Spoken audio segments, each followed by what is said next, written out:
witnesses giving evidence today, it does not apply to what witnesses or others say outside of the hearings.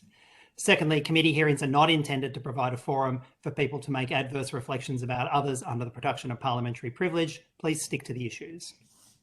All witnesses have a right to procedural fairness in accordance with the House's resolution to that effect. And there may be some questions that can only be answered on notice. We'd hope they would be minimal, but if so, the witnesses have 21 days in which to answer those questions. I'd also note today's proceedings are being broadcast live from the Parliament's YouTube, and a transcript will be placed on the committee's website as soon as it's available. Finally, a few notes about the proceedings today. Could I ask all committee members to clearly identify who questions are directed to? And could I ask everybody to please state their name when they begin speaking? Could I also ask the witnesses to respect who the questions are being directed to? As it is a WebEx hearing, it's best if that is self-policed between the members of the committee and the witnesses. Members should also utilise the raise your hand function when raising points of order. And could everyone please mute their microphones when they're not speaking? The best option, of course, is to use the space bar to unmute when speaking. Please remember to turn your microphones back on when you're getting ready to speak. If you start speaking whilst muted, please start your question and answer again so it can be recorded on transcript if that has occurred. Members and witnesses must avoid speaking over each other so we can all be heard clearly and the matter can be recorded by Hazzard. Also, to assist Hazzard, may I remind members and witnesses to speak directly into the microphone and avoid making comments when your head is turned away. I now welcome our first witnesses. First, Minister, I remind you that you do not need to be sworn as you are already under oath due to your office as a Member of Parliament. Dr. Chant and Dr. Lyons, as you've already been sworn in earlier at an earlier hearing of this inquiry, you will not be sworn in again, but I remind you, you remain under that oath. And then finally, Minister, given how limited our time is, I will ask, instead of an opening statement, we now proceed directly to the opening questions from the opposition. And in that regard, I invite the Honourable Penny Sharpe to commence questioning. Thanks very much. And can I just begin by thanking Dr. Lyons and Dr. Chant and the Minister for attending today, but importantly pass on the opposition's great thanks for the work that's being done throughout New South Wales Health and our frontline workers. They must be very tired, but they are doing amazing things every day, and I just want to acknowledge that up front and thank them very much. My first question is to Dr. Chant. Dr. Chant, on the 16th of June, the first Delta variants cases in Sydney were discovered, and unfortunately today we've had record numbers at 356 in the last 24 hours. When did your team start preparing for potential lockdowns in Sydney? There was a sequence of measures put in place where we introduced on the 18th masks on public transport, masks in indoor non-residential settings on the 7th in the 7 LGAs, masks in indoor residential settings and restrictions on non-essential travel, limits on visit at households, and we introduced stay-at-home orders and and then went to a lockdown on the 26th of June. So once the situation became evident that the containment could not be achieved through public health contact tracing, we immediately moved to implement a lockdown recommendations for government. And can I add to that, Ms. Sharpe, that I mean the first case was on the 16th of June, and that was the limousine driver, we all know about now. But the very first actions were quite apart from what Dr. Chant just was talking about. And obviously they've been doing the sorts of things that she's talking about have been going on for 20 months. The first step was actually on the 18th of June. So less than a day and a half later, there was masks introduced compulsorily on public transport in Greater Sydney. And then within another 2 days, there were further steps taken. There were masks in indoor non-residential settings in the 7 local government areas of Waverley, Woollahra, Bayside, Canada Bay, City of Sydney, Randwick. Yes, could I just stop you there, please, Minister? Thank you. Thank you for repeating what Dr. Chant just told us. I had a very specific question, which was, on what date did the public health team start preparing advice in relation to locking down parts of Sydney? That would have been on the I would have to check when it would be around, the government acted quickly when we recommended those actions to government on the dates described. Thank you. I mean, I think you can understand where I'm going with this, which is that I want to understand the first date with which lockdowns, the preparation, obviously the 16th and the masks started, which thank you for that answer. But my question is, when was the advice prepared and preparations for lockdown? When did that start? And more importantly, when was the advice first, on what date specifically was the advice first provided to the Health Minister on locking down? Well, it's not that easy, Ms. Sharpe. I mean, I know you haven't been the Health Minister, but when you're in the middle of a COVID crisis, I spend pretty well every day here in the health building, and we discuss these issues. Dr. Chant, I mean, last night she rang me, I think, or I rang her at about 10 o'clock or 11 o'clock last night. We talked through the night. We talked first thing in the morning. You have an expectation that some document appears. No, it doesn't. It's a moving feast. And Dr. Chant is expressing the concerns that are raised by her public health teams. It's not just her. She has another 12 public health teams in various areas. So there's constant discussion going on about what is happening as cases are rolling in. And as they roll in, I mean, the classic example, which is just before... Minister, I would ask that you... it is a WebEx hearing. It's very difficult. We have very limited time. And I would ask. Sorry, David. The question was put to Dr. Chant, and I think it's right that we get an answer from Dr. Chant. Well, Dr. Chant gave her answer, and can I remind you that we have volunteered to come here. We don't acknowledge that you have the capacity to have us here. We've come here to try and assist, and we're going to give you the information you need. So. You might remember the question was put to Dr. Chant, and if you would allow Dr. Chant to answer. I will answer the question that I'm now talking about. Thank you. I mean, not up to you to determine who's going to answer the questions. I'm the Minister, and I'll answer it. On the 23rd of June, we had the West Hoxton birthday party, which was a major case. Excuse me, Minister. Can I just stop you there? Minister, we're not trying to catch you out. There's no trick here. We're specifically asking very important advice from the public health officials and from Dr. Chant. These are the answers to the questions that we're after. We have heard you every day admirably at press conferences outlining most of this material. Everyone here has paid very close attention to that. We are very concerned, though, to understand, given that millions of people are in lockdown at the moment and it's very difficult for everyone, we're trying to understand what happened. So I'm trying to help. I'd just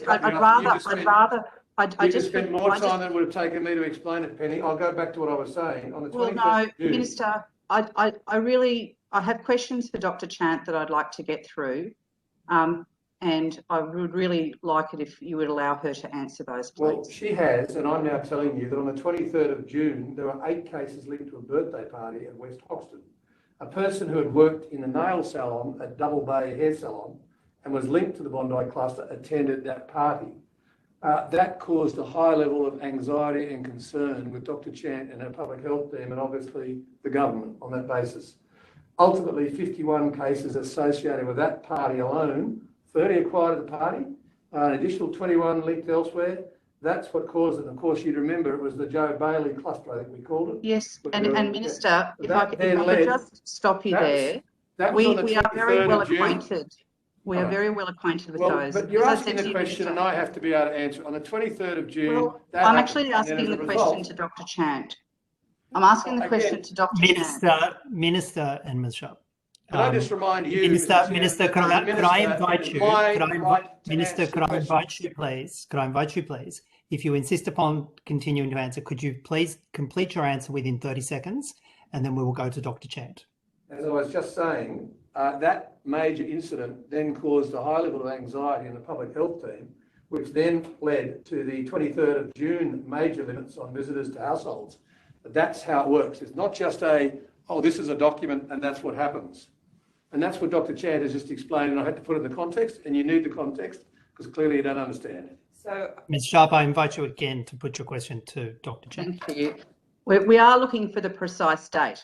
The nature in which the advice is provided, we will ask you about a bit later, but we are specifically asking for the date with which, well, 2 dates really, the date at which the your public health team started to prepare about the need to lock down parts of Sydney, and on what date you informed the Health Minister of the need to do this.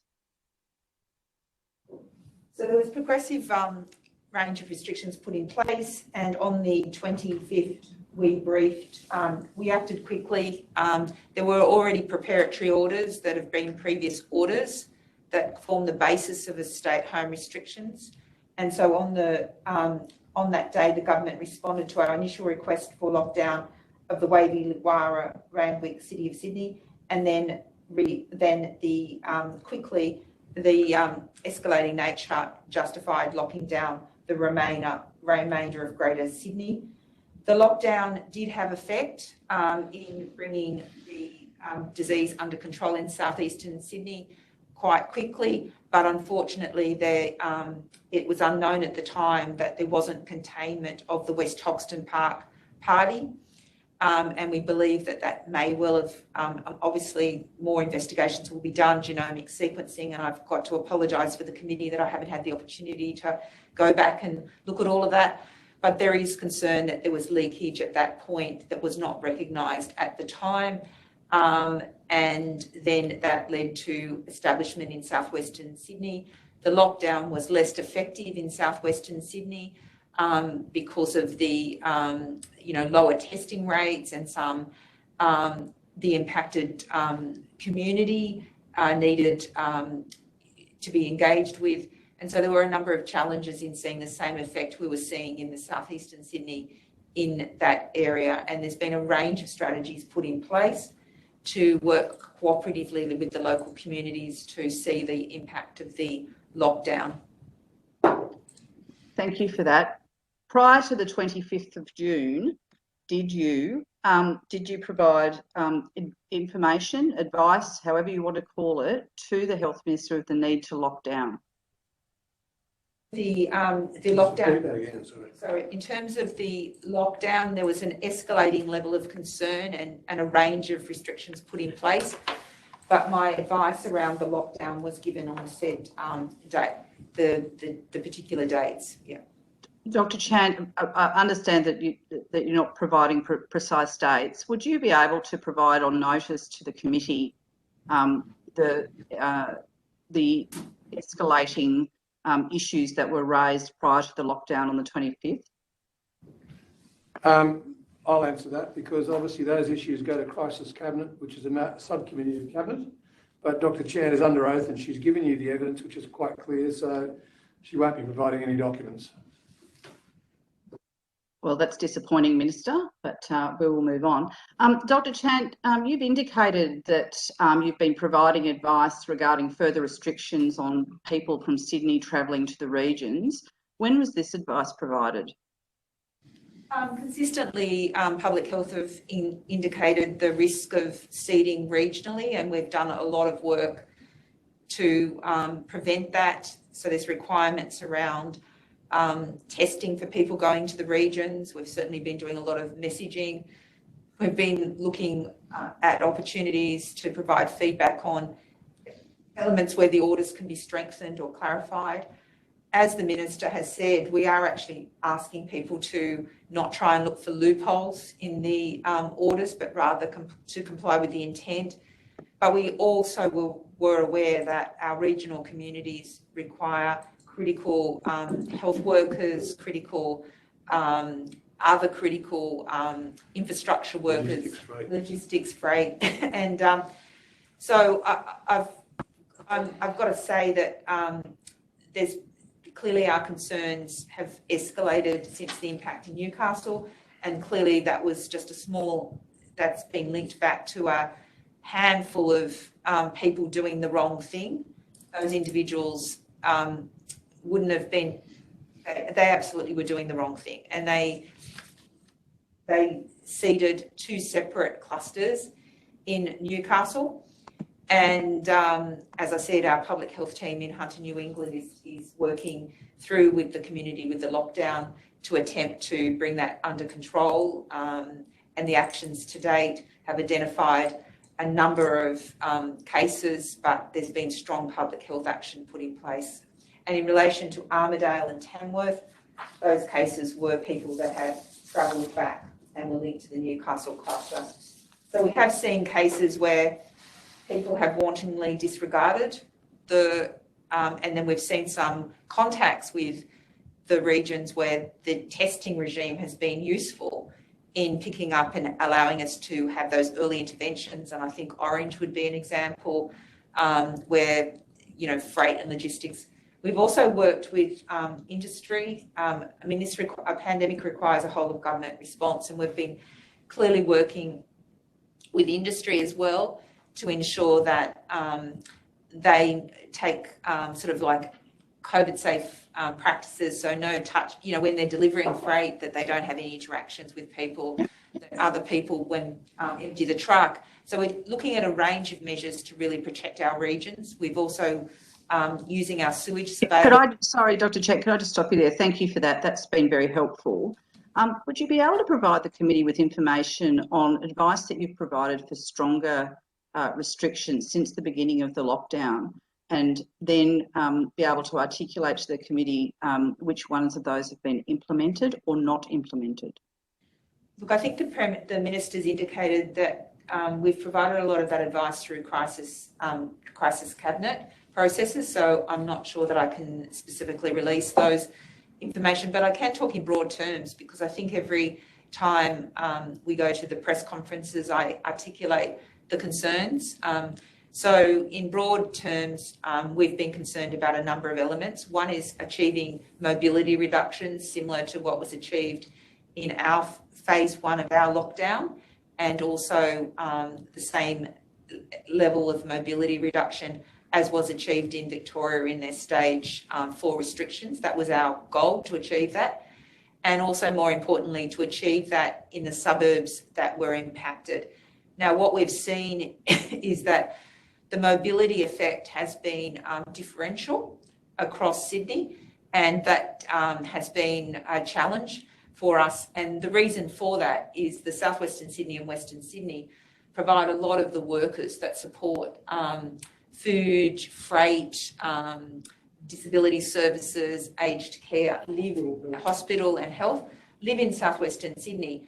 And so whereas other demographics in some other parts of Sydney have responded to that, and that probably formed the basis of why we had to do the authorised worker as a government decided to implement the authorised worker program, so a very limiting movement out of those.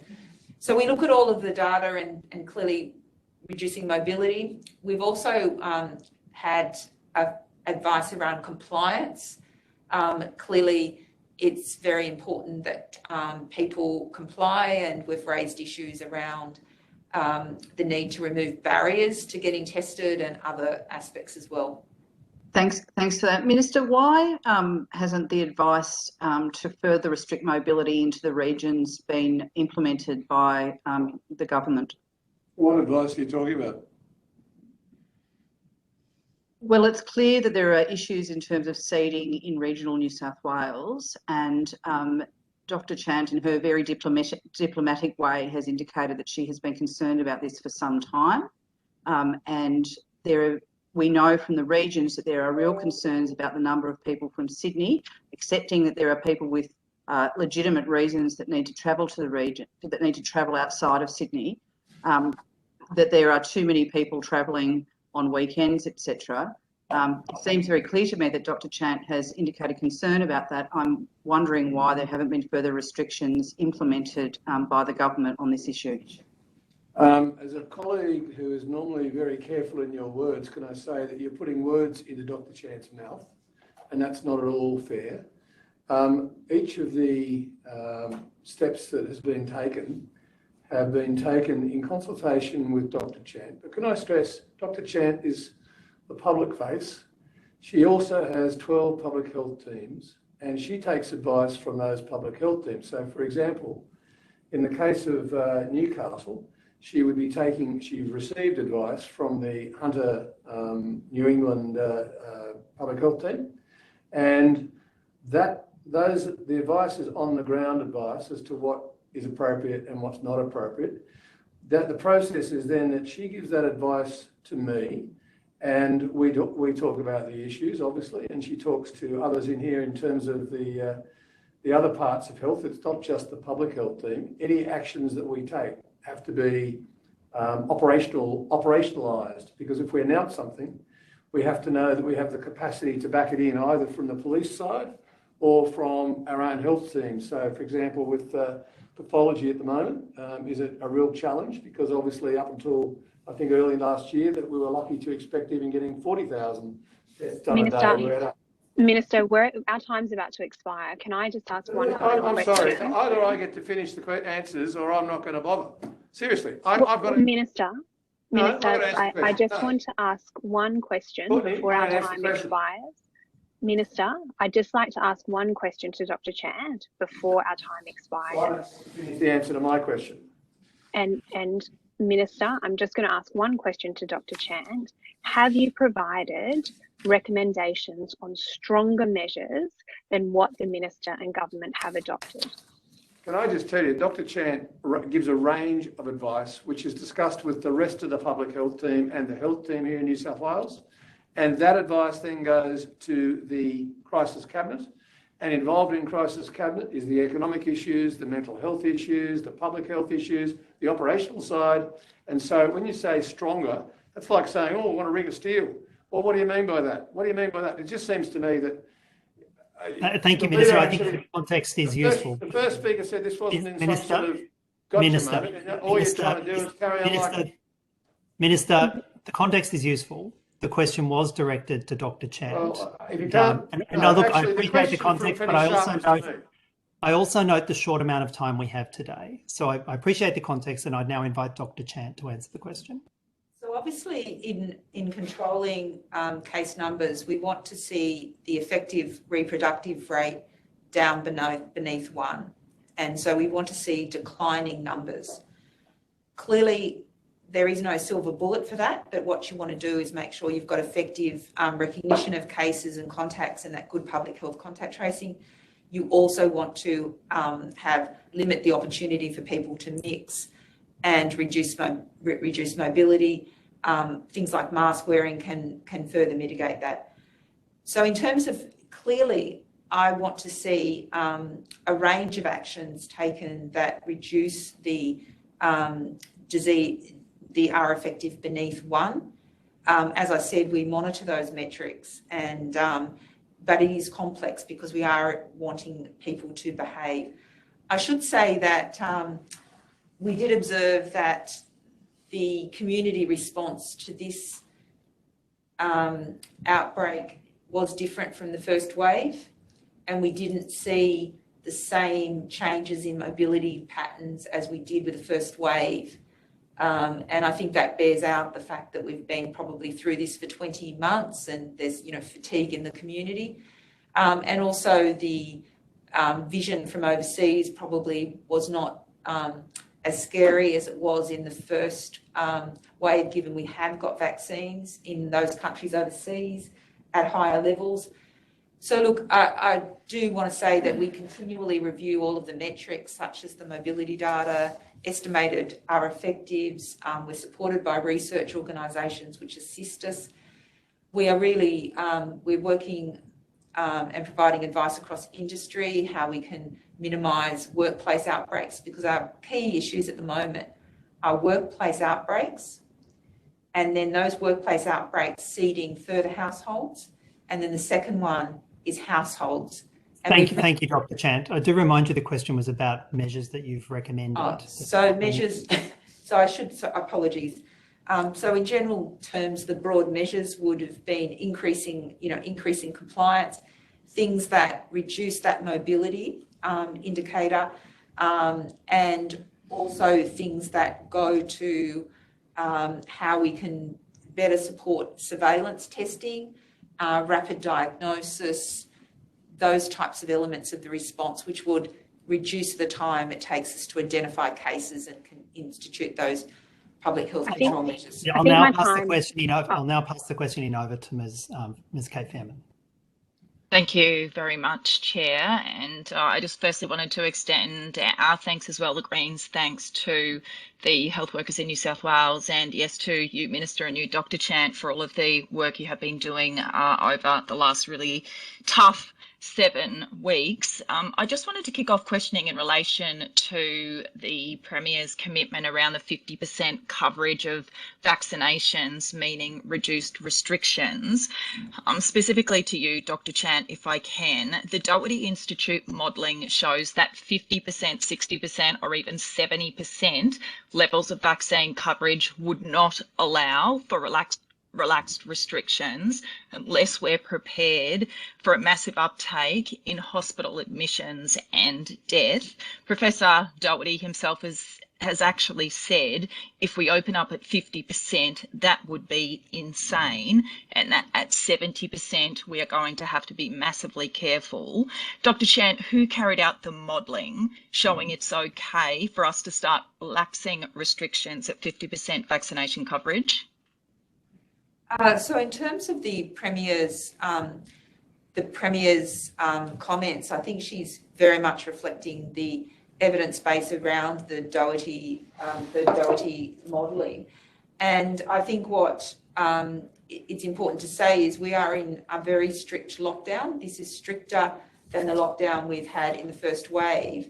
And I think the Premier is, I can't speak for the Premier, but certainly I'm very committed to the issues around getting our vaccine coverage up, but very much recognise that we need that 70% before we have too much of a discussion about what easing restrictions look like. But obviously there may be some ways in which, the community compliance can be strengthened with vaccine uptake. So I think it's really a question for the Premier, but the Premier has very much understood the document, and I think what we're trying to do is at the moment still focus on driving our case numbers down. But obviously I acknowledge government balances, as the Minister has said, mental health, there are other health risks, and I think that is the role for government to balance those broad range of risks. Thank you, Dr. Chan. And the question was around specifically the modelling. Minister, if you wanted to as well, can I just be clear? Or for you to be clear, so the modelling that the New South Wales government is relying upon when it talks about potentially easing some restrictions when we get to 50% coverage of vaccinations, is that Doherty modelling or some other modelling? Okay, look, I think it's fair to say that the Premier is trying to give a sense of hope to the community and trying to drive up also vaccinations, because once we do get to that point of about 50%, what we're thinking is that we could ease back on some restrictions, but we really just need to know a lot more, and we're taking advice obviously from the entire public health team on that. So I think, but the Doherty is the crucial one. Obviously, you're right. That's the one I think the whole of every health minister, Labor and Liberal around the country. And perhaps if I could just, Dr. Chant wants to add something. Kate, sorry. I would just add a couple of things. One is we want to get first dose vaccines into everyone. We know that even one dose of vaccine is very, it has some level of effectiveness, and it also has some effectiveness in moderating the individual outcomes as well as the outcomes of transmission. 2 doses is much better, and that's why we're also urging people to get into their second dose. We've recommended that the interval be reduced to 4 to 6 weeks to allow us to do that. We've also recommended that the interval for the Pfizer be extended, again, so we can get more first dose. Thank you, Dr. Chant. Can I just jump in? This is all publicly available information. That's all very good. We hear it from you at every single press conference, which is great. They say that, unless you've heard something a million times and you don't really hear it, so that's good. But in terms of the modelling, The Doherty Institute does say that even with 80% of adults vaccinated, we can expect potentially, this is across the country, hospital admissions of 48,000 people. That's with 80% coverage. So I just wanted to check what number of hospital admissions has the government modelled at 50% vaccination coverage, when that is what the Premier is now promising the people of New South Wales, where some restrictions will be eased. I think that if I could just comment on the Doherty report, I think what it reflects is that we will need some level of restrictions as we increase our vaccine coverage from that 70 to higher percentage. We will still need restrictions. We will still need mask wearing. We'll still need to have public health contact tracing. We will still need to have a range of measures. Obviously, the higher we get our vaccine coverage, the better, but we will be responding to COVID. In the end, COVID will be an endemic disease. We're very privileged that we have good vaccines that actually perform much better than the influenza vaccines, and we need to ensure that, so I think that it's very important to know that we are not talking about a normal. We know that there will still, as vaccine coverage goes up, there will still need to be a range of public health restrictions and measures in place as we work to get that balance between societal, which is a matter for government, and the public health outcome, which is reducing the number of cases of COVID. Thank you, Dr. Chant. So with the Premier coming out and saying that restrictions can be eased a little bit with 50% vaccination coverage, from you as Chief Health Officer for New South Wales, do you think that New South Wales will be able to cope, New South Wales hospitals will be able to cope with the level of admissions that will arise as a result of easing restrictions with Delta at just 50% coverage of vaccinations? I'm actually optimistic that at the end of August, we're going to have a higher than 50% first dose coverage. So at the moment, it is really pleasing to see that the community has responded so well. And I think it's a matter for us I think the Premier's always indicated that it's not just one metric. She'll be looking at the case burden and vaccination coverage and looking for opportunities. But I don't think that, look, I can't speak for the Premier, but that's the way I've certainly taken her comments in the public domain. But it's a matter for the Premier. Thank you, Minister. What percentage of New South Wales healthcare workers are fully vaccinated against COVID-19? I have to take that one on notice. I don't know the answer to that one. Do you know that one? Look, I think it is a very high proportion, but clearly we do want to make sure, my personal view is that healthcare workers have a duty of care to get vaccinated and avail themselves of the opportunity to get vaccinated. It's a very vulnerable setting and we don't want to see any outbreaks in that setting. What I can say, Kate, is that I know there's still in quite a number of areas, particularly, they started off because of the lack of Pfizer being supplied. It was focusing on intensive care, emergency departments and COVID wards. And I think there's pretty well 100% or close to it of those people are vaccinated, but it's now extending out into general wards, rehab wards, aged care wards, geriatric wards. And so that's the challenge. And I was talking this morning about this, saying that my personal view is that I think all health workers should have the vaccine. And I'm talking to the unions at the moment. I've already discussed it with, or raised the issue with 2 of the unions this morning, and looking at what we can do. The worry is how many people we may find. The system's already under pressure, so it's a challenge. Minister, thank you. Thank you, Minister. I did hear you in your press conference. Thank you. That was a very useful response. How long has that been your personal view, Minister, that all healthcare workers should receive the COVID-19 vaccination?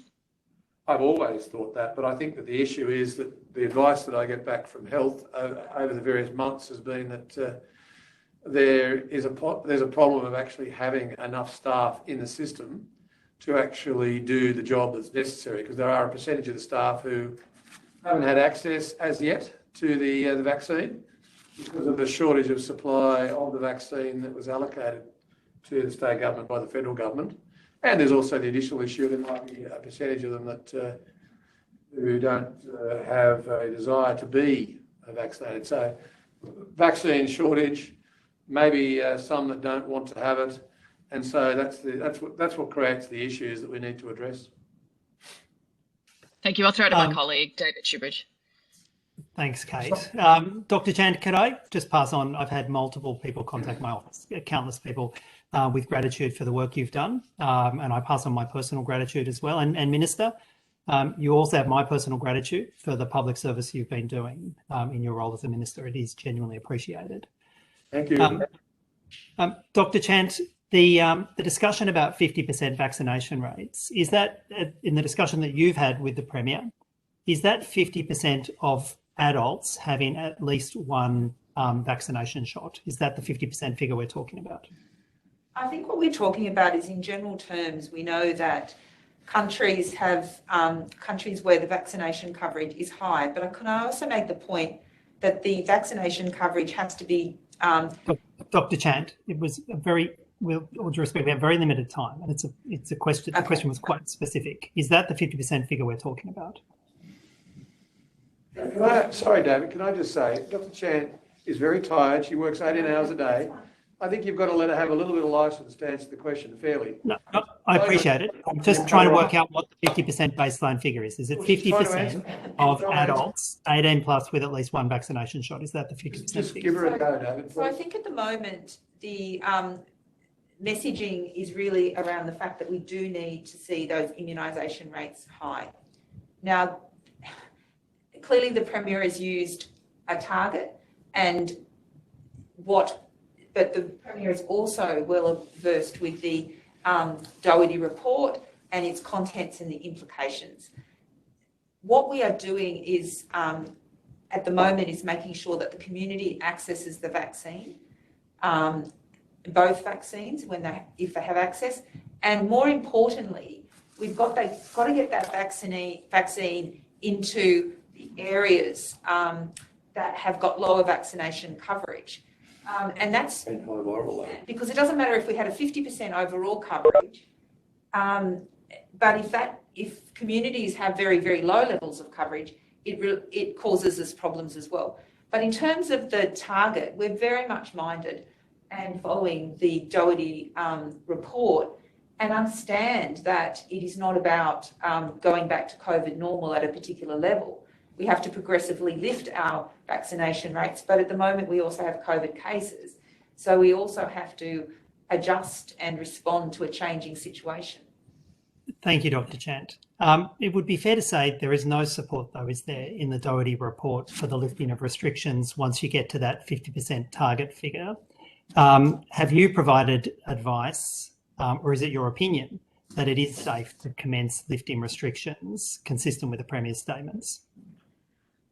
Look, I think that the Premier has indicated that health is looking at a range of areas which might be very minimal. I think that, for instance, there may be areas that are unaffected,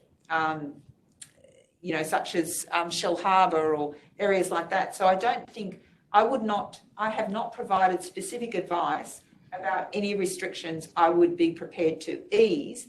It is too premature, and we certainly, with escalating case numbers, that is not the case. But what I think we need to focus on is not lose track of the message, which is around vaccines protect you, your loved ones, and it is important to get vaccinated. And I think that some of the comments of the Premier really relate to her firm commitment. I mean, we see cases every day, and when we announce deaths, and can I just say the impact in aged care facilities has been heavily mitigated by the vaccine. And I think that people really should understand we are very privileged to have such well-performing vaccines. As I said, they perform much better than some of our other vaccines. Thank you, Dr. Chant, and we all reiterate that message: vaccinate, vaccinate, vaccinate, if at all possible. Dr. Chant, could I take you back to the commencement of the current outbreak? The 16th of June was when we had the first effective community transmission from the driver to the driver's partner. At that stage, we knew it was Delta. We'd seen the UK experience about just how virulent and transmissible the Delta variant was. Why was it another 10 days before we saw the citywide lockdown? At every step of the way, we looked at the exposures, whether there were direct linkages, what were the risks, and made those decisions about the actions that needed to be put in place. Obviously, with looking back, there was a chain of transmission that was not detected, and that was also playing into the mind that we needed to lock down. So all I can say is that we were looking closely at the information available, working with our public health networks, and provided advice to government on a range of strategies.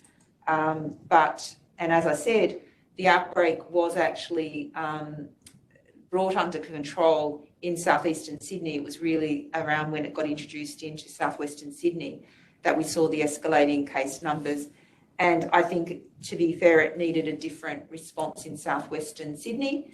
And there is a lot of focus on supporting the communities in southwestern Sydney and understanding the disease. David, can I just clarify? David, I'll keep it short, but what you're missing is that the 7 LGAs in the eastern suburbs were a bit like the northern beaches. They responded very well and very quickly. And what Dr. Chant was saying there was she's saying that when those cases went out to West Hoxton, that was not seen initially. And that came out of the Joe Bailey hair salon. So that was on the 23rd of June. The 26th of June was when we went into the lockdown. So everything was done very expeditiously, but so it's not quite the way you're seeing it. You're seeing it from the 16th. Yep, thank you, Minister. By I think the 21st of June, there'd been 11 cases, but by the 26th of June, when this citywide lockdown was actually put in place, there were sewage fragments found in 12 different sewage treatment plants, running all the way from the Illawarra through Greater Sydney. By the time the decision was made, the Delta variant was loose across all of Sydney, Dr. Chant. You must have been troubled by the numbers rising day after day after day in that 10-day period. Were you suggesting a lockdown before then? Because I would have thought that the danger of the Delta variant, that would have been the obvious thing to do. Certainly, in terms of the recommendations for the increasing escalation of actions were put in place. And in terms of the sewage detections, they were in areas where there were known cases. So look, sorry, can you explain that? So when there is a known case in a catchment, the sewage goes off, and so we obviously look in our reports whether there were known cases in particular catchments. But certainly past cases, not current cases, past cases. So when you see a sewage detection, David, it doesn't mean there's an immediate problem in that area, and they have to distinguish that that's one of the things they weigh up. But Minister, by that stage, there were 82 cases identified, and the fragments were really all the way from Auburn to Maroubra to West Camden. Going off the publicly available statements from New South Wales Health. And so were there pressures to not have a lockdown? David, you can have 10 of, again, your assumption is not quite right, because if you had 15 cases all in one location and all connected, that doesn't cause the public health team a lot of anxiety. It's if it's unconnected, unlinked, and unknown. And that's a different ballgame. So there's a variety of different factors, and the epidemiology report goes along with that. Clearly, the Delta variant behaved very differently to the other variants, and that is the case. Yeah. Dr. Chant, that wasn't new information on the 16th of June or the 26th of June. We'd had that experience and that knowledge from the UK, in particular, from India. Surely that should have been the decision-making, fed into the decision-making on the 17th of June or the 18th of June. Sorry, if you're challenging Dr. Chant's advice, then that's not appropriate. No, it is. Yeah. So look, the informations were based on the best available evidence at the time. Clearly, the disease was not, they were linked, initially they were very linked cases, and then other controls were put in place. Clearly, the lockdown was recommended and enacted, and we did have success in bringing the cases down. It was a seeding event into Western Sydney that led to those West Hoxton, which wasn't recognised at the time. It was thought that that cluster had actually been identified very early, but there were issues around containment of that which weren't appreciated. So I think, obviously, you know, with the benefit of hindsight, there are different decisions that can be made, but just to be reassured that we were looking very closely at all elements of the response in terms of the recommendations to government about the controls at the time. Minister, my final question in this round is, was there any consideration given to giving so-called clean air to the state budget in that period, and therefore that playing into decision-making inside the government not to call a lockdown because of this so-called New South Wales exceptionalism in the period? Was that any part of the government's thinking? Sorry, I'm sorry, David, I don't understand that question. Say it again. In the middle of that 10-day period, the state budget was handed down. It was considered to be a celebration of how New South Wales had been, you know, exceptional in not locking down. Was the messaging around the budget any part of the thinking in not having the lockdown in that period? I can give you a 2,000% guarantee on that. We don't think about those things. In fact, let me tell you, we've got more money out of Treasury than we could ever have dreamed 2 years ago. So no, it wasn't even considered, not even on the radar. I'll hand over to the opposition. Thanks, Mr. Chair. Dr. Chant, my question is to you. The Minister outlined the process earlier that you informally provide advice to him, but then later more formally to the Crisis Cabinet. The advice that goes to the Crisis Cabinet, is that written or is that provided verbally? That's provided in both forms.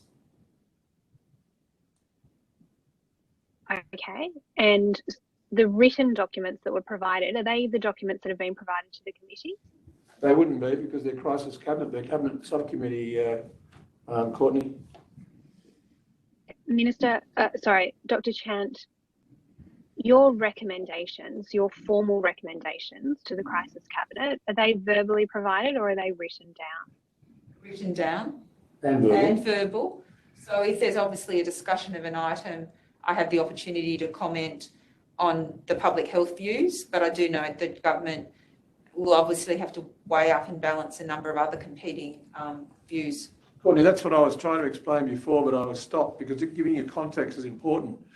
Dr. Chant and I literally are talking all day, every day, from about 6 a.m. in the morning till about 10, sometimes midnight, sometimes 1 o'clock in the morning. And then during the course of the day, when we have a Crisis Cabinet meeting, she would normally come up with the recommendations of whatever her public health team have advised her. That then goes into the Crisis Cabinet. Crisis Cabinet consists of a number of ministers, but also senior public servants. When we get to her particular recommendations, and there are other things looked at as well in that aren't related to Dr. Chant, she would then have the opportunity, and always does, to speak to her views. And then the other team, there's more members of the health team sitting there who would be the operational side, and they'd be talking about, well, if we do this, what will be the impact on that? Do we have enough pathology? Do we have enough testing? I mean, so that's the way it works. And then out of that comes a decision, as you'd expect, the same way as any normal cabinet. So then can I ask you, Dr. Chant, when was the first time that you made a formal recommendation to the Cabinet to lock down? That would have been on the dates where the lockdown was initiated. On the 25th of June? That's correct. Okay. Can you then, are you able to provide the committee, when did you first raise the prospect of a lockdown being required with the Minister? Well, that's what I said. We were talking about all options right through, Courtney. It's not a case of, oh, today's the day we're going to talk about lockdown. We're looking at all the options, and one of the issues that was happening, and correct me if I'm wrong, Dr. Chant, we were weighing up what happened in the Northern Beaches, which Dr. Chant used to tell me that the difference there was that was geographically separate. Is that right? And then we were looking at the eastern suburbs, and we weren't quite sure whether we could achieve the same model because it wasn't geographically separate. But as it turned out, the population in the eastern suburbs were very compliant. And as you said, the numbers came down very quickly. But then, of course, there was a second issue when the West Hoxton case broke out coming off the eastern suburbs. So all those things were happening, and we're discussing issues all the time. about that. So it was only after, I mean, the West Foxton thing occurred on the 23rd of June. So I'd say the best recollection would be we would have been talking about, well, what do we do now? How do we handle this now that we've got more cases? And on the first day, you don't necessarily get a lot of cases, or in the morning, late in the day, you get more cases coming in. And so then we're talking about what options have we got? How will we handle it? So, Minister, the 3rd of June, the lockdown occurred only 2 days later. So it's, you know, it's pretty, we responded. I got asked this morning in a press conference, why did you lock down on an hour at Northern Rivers? Because we got advice and we do it. But the advice has to be not just public health, it has to be what other implications are there? Do we have the police on the ground? Do we have the pathology on the ground? Do we have the testing on the ground? Can the hospitals cope? What's going to happen out of this? There's a whole lot of stuff that goes on that is not easy by any means. There's no algorithm, there's no simple equation. No, but these are important questions, Minister, and it has been a very long lockdown now in Sydney. There are a lot of people that are suffering as a result of this decision, and we are trying to get to the bottom of when this was first canvassed with the government. And there have been suggestions, that the lockdown should have been implemented earlier. Can I tell you, there's a million and one experts in epidemiology who haven't been in her share, don't sit with the 140,000 health staff, and they give all sorts of expert watches. You can watch the commercial TV, you can watch ABC, everybody's an expert. Minister, we're not asking about that advice, we're asking about the advice that's been provided by Dr. Chant. No, that was just a postulate about some people are saying you should have locked down. But I'm telling you, we take the advice. No, Minister, you cut me off midway through what I was asking, and I appreciate. Please, sorry if I did that. Yeah, off you go. So my question to Dr. Chant was, was the basis for the 25th of June, was the basis for that a written recommendation to the Cabinet? Yes, it would have been. Okay. Did you provide a verbal advice prior to the 25th of June that you thought that there should be a lockdown? There would have been a range of discussions with the Minister, but the formal advice around going into lockdown was provided on the dates where the lockdown was instituted. And as I said, everyone was looking at the data closely. I think the key issue was the issue around the seeding event and whether it was contained or not, which was not. Initially, the West Hoxton party was thought to have been well contained because it was picked up quite quickly. So with the benefit of hindsight, I think it's very clear to see that there was a greater risk of the seeding event in southwestern Sydney than was appreciated at the time. That emerged and that led for the lockdown. The lockdown did have effect in bringing down the numbers, but in southwestern Sydney, but wasn't as effective in heating the cluster growth in southwestern Sydney. A range of strategies were put in place to address that. So, Dr. Chant, can I ask if you have provided written advice since the start of the lockdown for stronger measures to be implemented to the Crisis Cabinet? There is always additional advice, as I can talk about in broad terms around strategies, possible. We are always trying to learn what are the measures you'd expect us to be reaching out for our colleagues in Victoria who went through a similar experience in their thing to look at any learnings. We have provided a range of advice around the need to have local engagement, a lot of removing all of the barriers to isolation, barriers to testing, to ensure we've got safe accommodation for people to isolate in, that we've got good welfare supports, that we've got a whole of government response occurring, and and also that we need to continue to drive down that mobility and opportunity for interactions and increasing compliance. Okay, can I just ask Dr. Lyons, we've also got you here today. Did you, I understand you wrote a memo requesting LHDs allow pregnant women a support person for the entire time they're in hospital. How many LHDs have followed your request? Well, I've provided that advice because it's a very important issue, and we were aware that there were some concerns from mothers that they weren't able to have support people along while they were going to both antenatal and through to delivery and postnatal care. So we had a discussion with the Clinical Excellence Commission about the appropriate approach to take there, and weighing up all the benefits and the important wellbeing components of allowing mothers to have support people through a very exciting and important time in their lives. We decided that the balance around the risk to staff in hospitals and for other patients in hospitals was outweighed by the importance of having support people along with them. That was a discussion through our community of practice, supported by our infection prevention and control practitioners at the CEC. And then we discussed with the chief executives the issues that they were concerned about and got their agreement that we would collectively, across all the local health districts and specialty health networks in New South Wales, agree that we would change the position so that support people were able to accompany. So that's a decision that all LHD chief executives have agreed to. Okay, and so they've agreed to it. I agree with you. This is a very important question, and that's why I'm asking. I think it's a really important decision by the government to allow the support person in.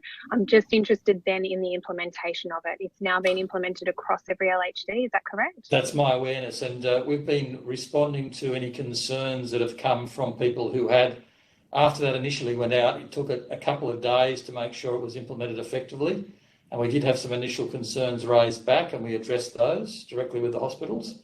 And I have not heard any concerns since about a week or 10 days ago that there is any barrier at the moment to anyone being an accompanying person. So our intention was to address that, and we believe we've successfully supported that change in the hospitals across the system.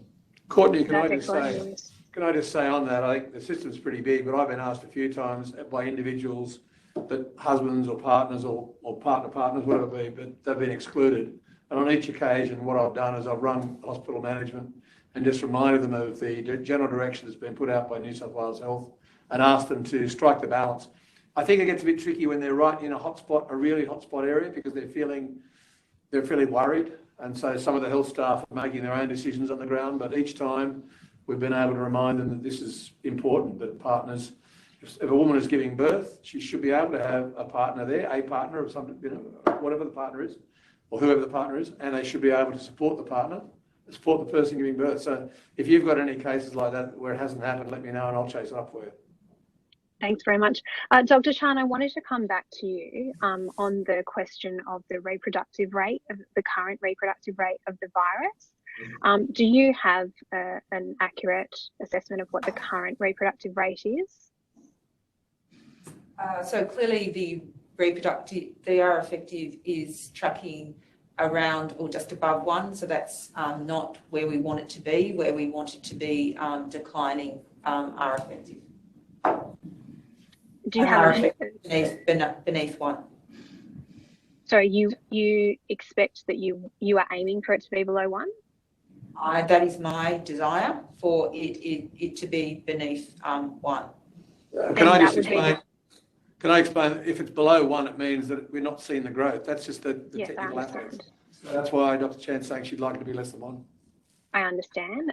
Dr. Chant, if it does fall below 1, would that be then the basis for you recommending to loosen the current restrictions, including the lockdown? No, I'd like to see it go beneath 1, and then I'd like to see the case numbers continue to decline. I'd like to see us get down to very, very low levels of the virus, and I'd like to see vaccine coverage increase. They're my public health objectives that I would like to see. So it would need to be. Do you have a specific reproductive rate that you have in mind before you would allow the loosening of restrictions? I think what she just said, Courtney, was she'd like to be less than 1, but a whole lot of other factors as well before she'd even start thinking about them. And to be honest, we haven't even talked about that, because at the moment we're trying to deal with a pandemic that's causing us, the whole community, a degree of concern. So we're not even there. Certainly I can confirm I'm not haven't given any time to think about areas we would ease. What I'm concerned about is the numbers of cases that are currently occurring are too high, and we need to see those numbers decline. Yeah, and Ms. that is Houssos, certainly the... Ms. Houssos, the question is going to pass now to Ms. Cate Faehrmann. Thank you. Minister, earlier you said in response to a question from my colleague David Shoebridge that if you're challenging Dr. Chant's advice, then that's not appropriate, but your cabinet colleagues have, haven't they? I'm sorry, Kate, I missed what you said. Say that again. Say that again. You responded to Mr. Shoebridge's question earlier. You said to him, if you're challenging Dr. Chant's advice, then that's not appropriate, but your cabinet colleagues have, haven't they, Minister? Which cabinet colleagues are you referring to? It's a question to you, Minister. I'm just asking you which cabinet colleagues. That's a very broad question, Kate. Which cabinet colleagues? Minister, what is clear, I think, from today's questioning is that you are receiving advice as Health Minister from your Chief Health Officer that you are taking to Cabinet, and there is a lot of pushback about listening to and acting on this advice. Is that right? Sorry, so you're saying within the crisis cabinet, is that what you mean? Yes. Oh, look, I think it's fair to say that what happens in the crisis cabinet is a really healthy discussion, because the Dr. Chant actually presents epidemiological advice, and then there has to be discussions around the mental health implications. You know, I mean, obviously, we saw what happened in China. People come out with acetylene torches and closed off doors. We don't. Minister, with respect, we're seeing the mental health implications now as a result of your government not responding to the health advice when you received it to lock down sooner. Well, that's just Is wrong. that not the case? Sorry, that's a silly thing to say, and it's wrong. Sorry, that's wrong. And I don't know what you're talking about with the ministers. The ministers actually do what a minister should do, and that is to obviously listen to the advice, challenge all the underpinning aspects of whatever's being asked to be done. If it has implications for mental health, for the economy, for all of those other things, our government is very, very careful on those issues. And I've got to say, the Crisis Cabinet team work extremely hard, long hours, and work with the health team and the economic team and the education team and all the other teams to try and get the right results. And I'm sorry, you know, it's not always perfect, but that's what happens in a pandemic. But you just said to this committee that we need to be not challenging Dr. Chant's advice, that if we're challenging Dr. Chant's advice, then that's not appropriate. But clearly the Crisis Cabinet did challenge her advice and chose to lock down later, and we're now seeing those consequences. You're completely wrong on that, absolutely wrong. So I can't do much more than that. And Dr. Chant indicated that she gave advice and we responded every time urgently. So I don't know what the issue is here. It's just, if it's a beat up on the government, well, okay, we're here, but beat it up somewhere else, really, because Dr. Chant's really busy and I'm really busy. If you want to actually discuss the issues properly, we're here to do it. We came voluntarily. We didn't have to be here. Please just ask the questions. We'll give you the answers.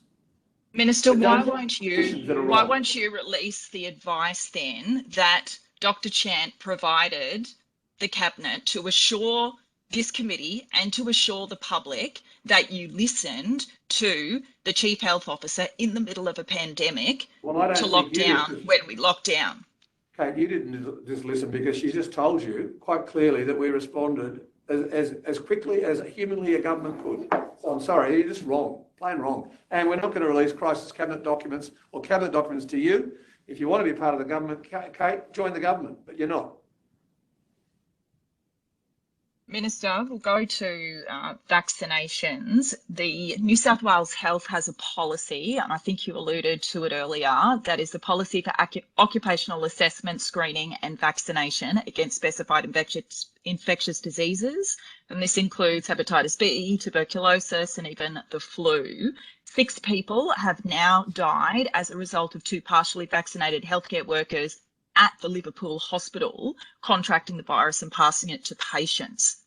Why did you not work on a policy to ensure it was mandatory for healthcare workers to receive the COVID-19 vaccination before this latest pandemic? So First, can I before this say- latest outbreak? First, can I say that it's extremely sad for every one of the families that anybody passes away at any time, but certainly in this COVID pandemic. And so my sympathy goes to each of those families who had to suffer as their loved ones were passing away. I don't think it helps to make political advantage of that, Kate, but as I was told this was an inquiry, but now I'm seeing it's more than that. So I'm going to let Dr. Chant answer those questions. Can I just, Minister, it's extraordinary that you think I'm making political advantage of something when I'm asking you a question about why you have not acted to ensure healthcare workers have COVID-19 vaccinations in the middle of an outbreak with the Delta variant. I am not politicising this. It is an important question that I'm receiving a lot of questions about from health workers, and I assume the media also has questions on this. Sorry, Dr. Chant. We might just take up the minister's invitation. Minister, we'll take up your invitation. We'll take up your invitation, and we'll get Dr. Chant to answer the substantive question. Let's stick to the substance, and Dr. Chant. And I just remind the committee that Dr. Chant has a lot of work to do this afternoon, and we voluntarily came here for 1 hour, now 1 hour and 10 minutes. So if we can finish after this question, I'd be very grateful, so we can get on with doing the work that we do. So just to let you know, we've clearly, my area is responsible for that occupational health and screening vaccination program. We had already commenced work on ensuring that incorporate COVID vaccine into it. I think the issue became what access vaccines people had to the vaccines and sufficient quantities of that. I've got to say that we've worked really very strongly with our health workforce in making the vaccine available to them and working with them on any misconceptions that anyone might have to support them to get vaccinated. I agree with you that the next step, as we have considered in relation to aged care, that in the setting of COVID, vaccination should be required of all health practitioners, and I think I addressed that in my opening comments, that's my belief. So, yes. Thank you, Dr. Chant. And Minister, the invitation is until 2 o'clock. It's only another 18 minutes. There are a number of additional questions, and I'd ask for both of your cooperation and patience until then. David, it was agreed that we would do it 1 hour. You've now had 1 hour and 15 minutes, and we have to prepare for other matters this afternoon. Well, So Minister, again, the invitation was for 1 hour and a half, and Dr. Chant, I think there are a number of questions. I accepted for an hour. Thank you. Well, Dr. Chant, Mr. Chair, I think it's reflect that the government did give up its time on this. The Minister has outlined, as has the Chief Health Officer, that they were here for an hour. I've seen the correspondence back to the committee, and that was reiterated this morning, and they were provided with a timeline of 12:30 to 1:30 from the committee. I think it is fair that they be excused to be able to go to the pressing issues of state today.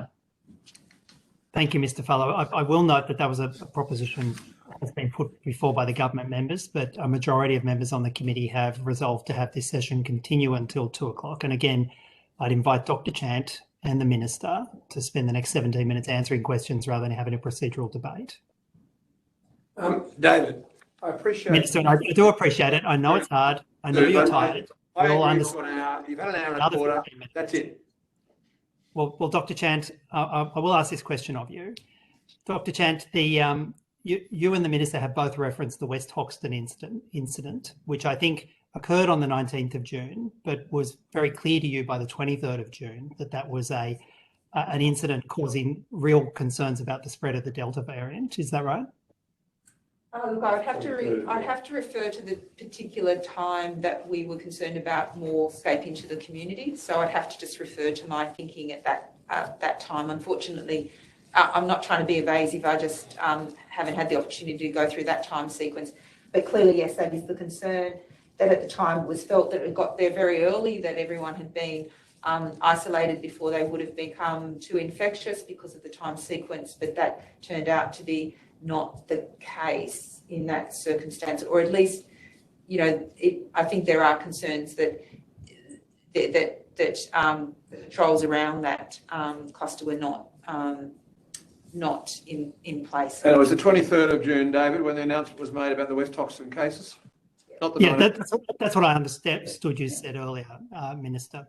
So I suppose the difficulty I have with that is if that's the date, and the concern was spread from West Hoxton, why on the 25th of June was it only eastern suburbs local government areas that were the subject of the lockdown, and why wasn't West Hoxton being locked down at least on the 23rd of June and definitely by the 25th of June? How was it that that decision was made at the time? I think I'd have to just go back to when, as I said, the initial intelligence was that the West Hoxton party was effectively controlled. Everyone had been immediately contacted within the time frame. There was subsequent emerging issues associated with that, and I'd be happy to reflect on the thinking at the particular time. I'm just apologise to the committee that I haven't had a chance to go back over the notes and recollections in that regard, but happy to answer that on notice if that would assist the committee. I appreciate that, Dr. Chant.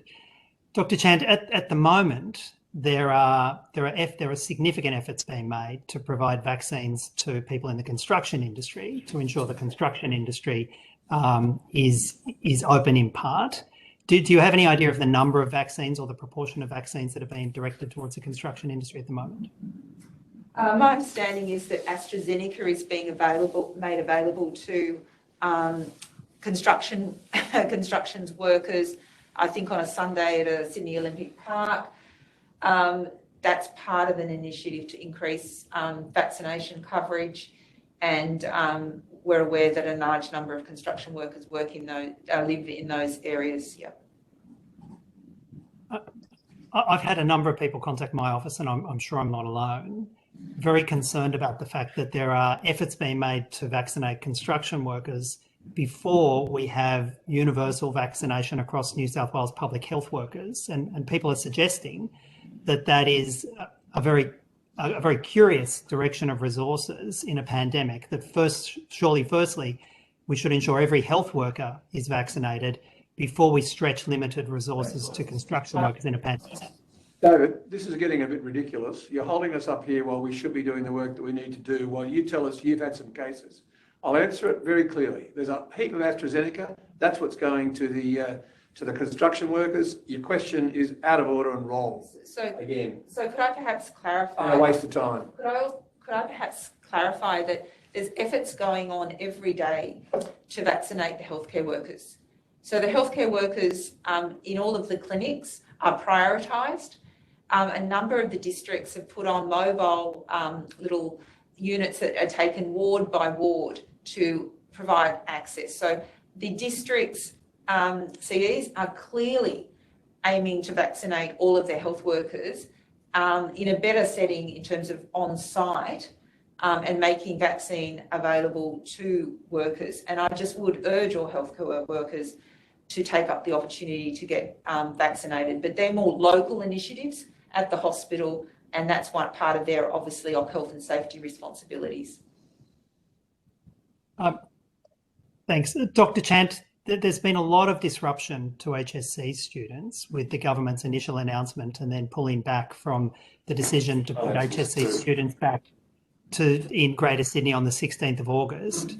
Was that consistent with advice you gave to the government at the time, that it was safe to have HSC students return on the 16th of August?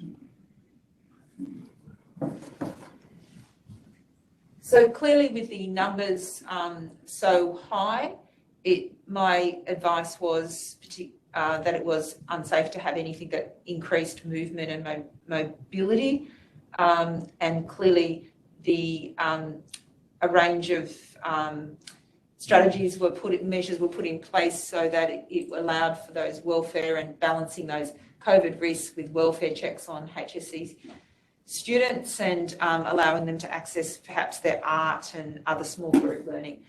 So as the Minister indicated, sometimes COVID risk has to be balanced against mental health and other issues, but the very strict COVID safe measures were very small groups, very limited contact were put in place, and I provided clear advice that the risk was too great anywhere in the affected areas.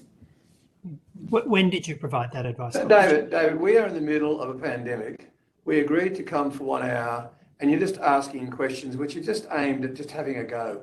Can you actually bring this? You're the chairperson, and you should stick with what you agreed so Dr. Chant can get on with her work and stop carrying on like you're running for the Senate, for heaven's sakes. We know you're running for the Senate. Can we actually Minister, get on with what the arrangement was? The arrangement was we came voluntarily for 1 hour, and you're wasting her time.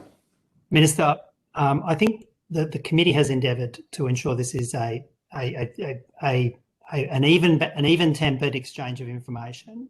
Well, And I think that needs to be on both sides. I think that needs to be on both sides. Let's call a halt to it then, David, because the arrangement was 1 hour. My final question to you, Minister, and to Dr. Chant is this. The Premier repeatedly says that all of the decisions the government has taken has been on the basis of health advice, yet it is apparent from the discussion we've had today that that's just one part of the matrix of information relied upon when the government has made decisions about timing of lockdowns, extension of lockdowns. Will we get some clear written advice from you or some clear statements from the government about what other factors other than the public health advice have been taken into account in the decision making to date and, importantly, in the decision making going forward? And that's why we stand up every day, David, for an hour with the journalists who ask those questions. We've done it for more than a year.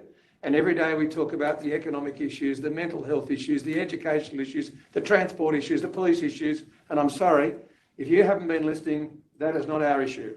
And that's the end of today's hearing. Thank you very much. Well, Minister, I just simply note that we repeatedly have the Premier saying that the decision is all taken in accordance with the public health advice, yet clearly there are other issues. Now, I note that there's a point of order taken from Mr. Farlow, but I may just invite the opposition, Ms. Sharpe, to ask one final question, and that should bring us through to 2 o'clock. Thank you. My final question is,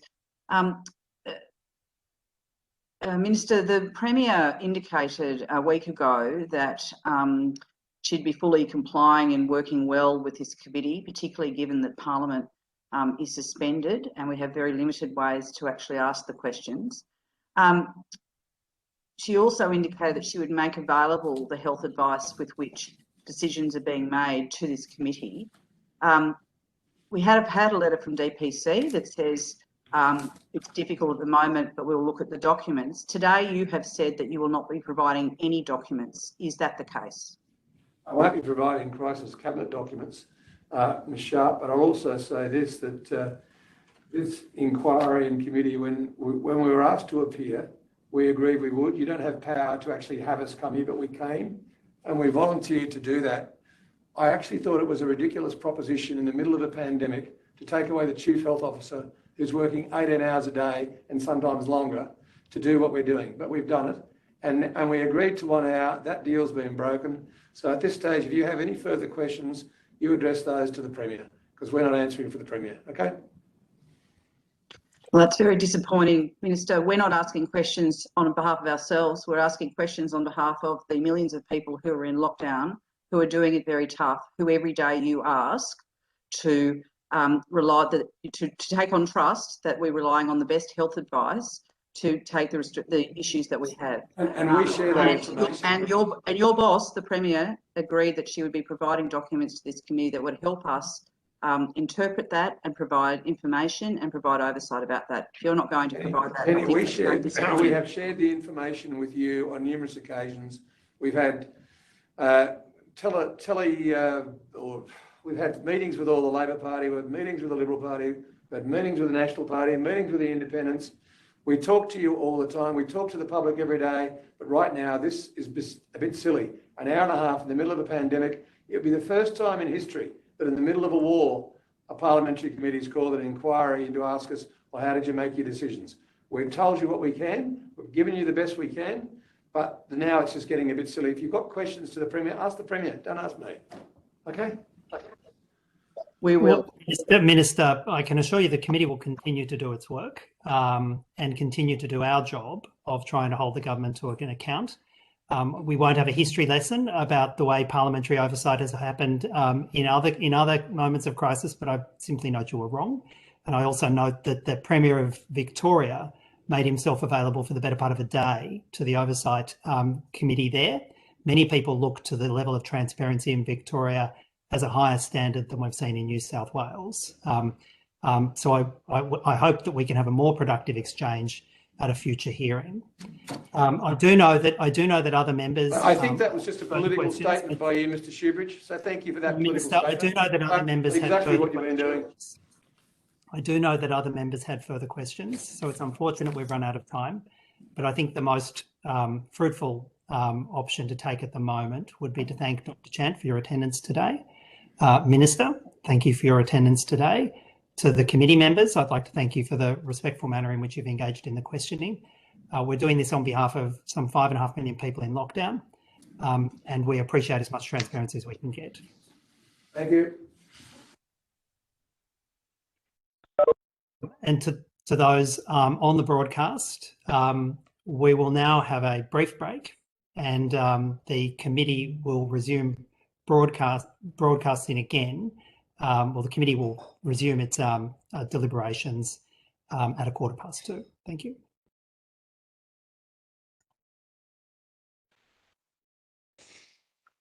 Welcome. We haven't started the official part, but I think the broadcast is still occurring. So I just remind witnesses and members of the committee. And I just, while we're waiting for everybody to come online, I'd like to welcome Professor Peter Collignon, Professor Tony Blakely, and Adjunct Professor Tony Slevin. Thank you for joining us this afternoon. David, just to be clear, Tony's my brother. Terry is my name. I'm sorry, Terry. I'm going off what's written here, and I do know that. No problem. Apologise. I apologise. I'm not sure. My brother would be more offended than I am, David. So it's okay. I apologise to both of you equally. Good man.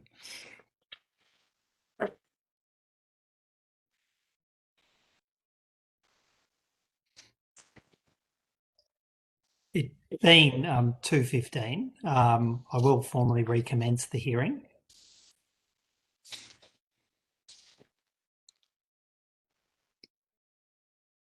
And I'd now like to welcome our 3 witnesses for this panel, which will proceed for approximately 90 minutes.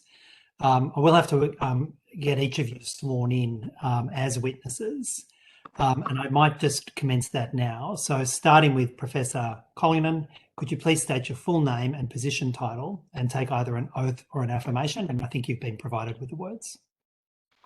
Yes, I haven't printed them off, unfortunately. Peter Collignon. I'm a medical practitioner at the Canberra Hospital as a staff specialist, but I'm also a professor in infectious diseases at the Australian National University. And sorry, I haven't printed off the words, so I was going to. I'll just do it.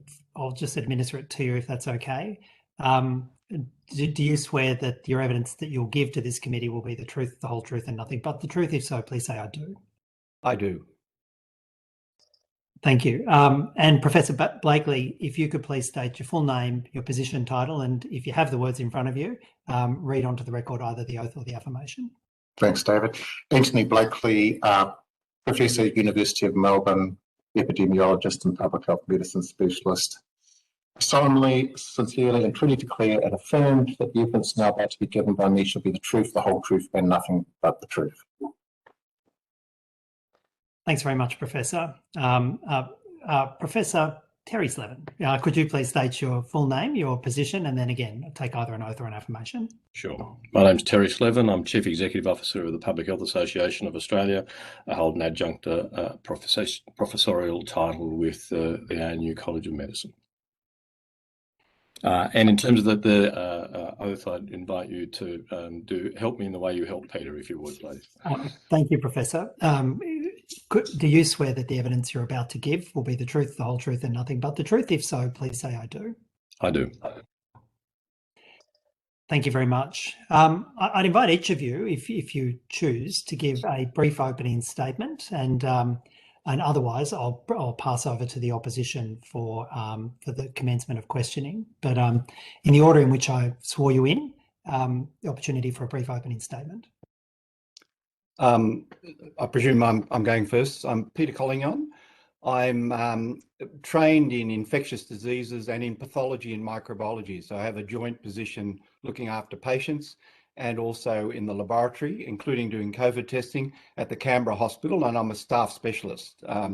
I'm also at the ANU Medical School as a professor in infectious diseases microbiology, position which I've had for quite a long time. I'm speaking on my own behalf. I'm not representing anybody here, and I'm wearing my ANU hat because I'm a staff specialist, and I'd need permission to speak on behalf of that position, but ANU I can actually freely give those views. As way of background, I've worked in hospitals for 40 or more years. Did my training actually mainly at Westmead Hospital and then moved to Canberra. I've got a lot of experience in research, predominantly in antibiotic resistance and the spread of bacteria, but also done some on viruses and influenza, for instance, and their spread. My other main specialty is infection prevention and control. I'm the patron of the Australasian College of that nature. So I've had a lot of published and practical experience in limiting the spread of infections. I'm also on a lot of national and international committees. I've been part of WHO committees for over 20 years, again, mainly on antibiotic resistance and the spread of those bacteria globally, as well as locally. In Australia, I've been on numerous infection control committees, meningococcus. I'm currently on the infection control expert group for COVID from the federal government. I've also been on the Ebola one about 7-8 years ago when we had the Ebola. So a lot of experience in infection control and prevention, including published works, research, and part of national and international committees. I'm also part of a European infection control committee as well that I got asked to be in. Thank you, Professor. I think we're satisfied with your qualifications and extraordinary experience that you bring to the committee. We are grateful. Professor Blakely. Hello. So I'm medically trained and a public health medicine specialist from New Zealand. We're also did a PhD in epidemiology. Moved to the University of Melbourne about 3 years ago now. For the last 15 years, I've looked at interventions and what effect they'll have on health expenditure, costs, all sorts of things. And so we've looked at things like salt and bread-free screening programs. In the last couple of years, like everybody else, we've pivoted to looking at COVID. And so I lead a group at the University of Melbourne that has done modelling for the Victorian government, done a lot of peer-reviewed papers, looking at strategies and policies and how they might play out in infection rates, costs, health-adjusted life years, etc. If I may just open with a couple of comments in the New South Wales perspective. I think New South Wales did show us last year that you can manage COVID in what I call a moderate elimination manner rather than an aggressive elimination manner. However, the virus has changed, and it's very clear that this lockdown after the 18 June start of the current outbreak was not hard enough and was not fast enough. I think New South Wales faces an incredibly difficult path in the next couple of months. The chance of eliminating from here is slight, and it's more going to be about bridging across when the vaccination coverage is high enough with the least mortality and morbidity, and at the same time, the least social disruption. Thank you. Thank you, Professor. A sobering introduction to your evidence. Professor Slevin. Thank you, David. My background is more in the area of non-communicable disease prevention. I've been a practitioner in public health for 35 years. I would very much yield to my two colleagues in terms of the technical aspects of both COVID as a virus and in terms of its epidemiology. My role that I appear before you today is in my position as Chief Executive Officer of the Public Health Association of Australia. We're a professional association of people working in the public health sphere. Our members are voluntary. They pay money to us for the privilege of doing more work for free that benefits other people. We're not a union. We're a professional association. Our primary responsibilities in the area of policy development, advocacy, and professional development. The opening statement I would like to make to you is more about looking to the medium to long term rather than the immediate crisis.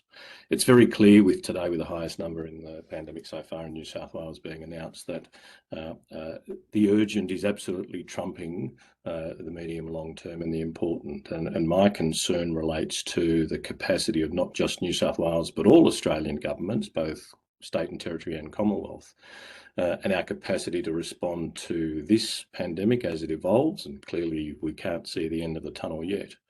But also the next pandemic and the one after that. And so my interest is in the area of public health workforce, issues relating to the organisation we have in place to respond to this and future pandemics, the need for national organisations and structures to learn from this experience and get better next time, to improve the extent to which we cooperate, our infrastructure, our capacity, our systems, and our communications capacities.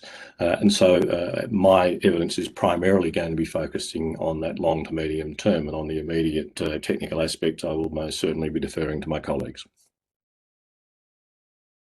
Yeah, thank you very much, Professor Slevin. And I might say at this point, there is national gratitude for the contribution from public health experts, and I pass on that gratitude as well for you and your members and the profession. So I might now pass over to Ms. Sharpe to commence questioning on behalf of the opposition. Thanks very much. Thank you very much for being here today. Your advice and thoughts are very welcome. My first question is probably the most obvious one, which is that given with 356 cases today, the numbers not going down over time, did New South Wales take too long to lock down?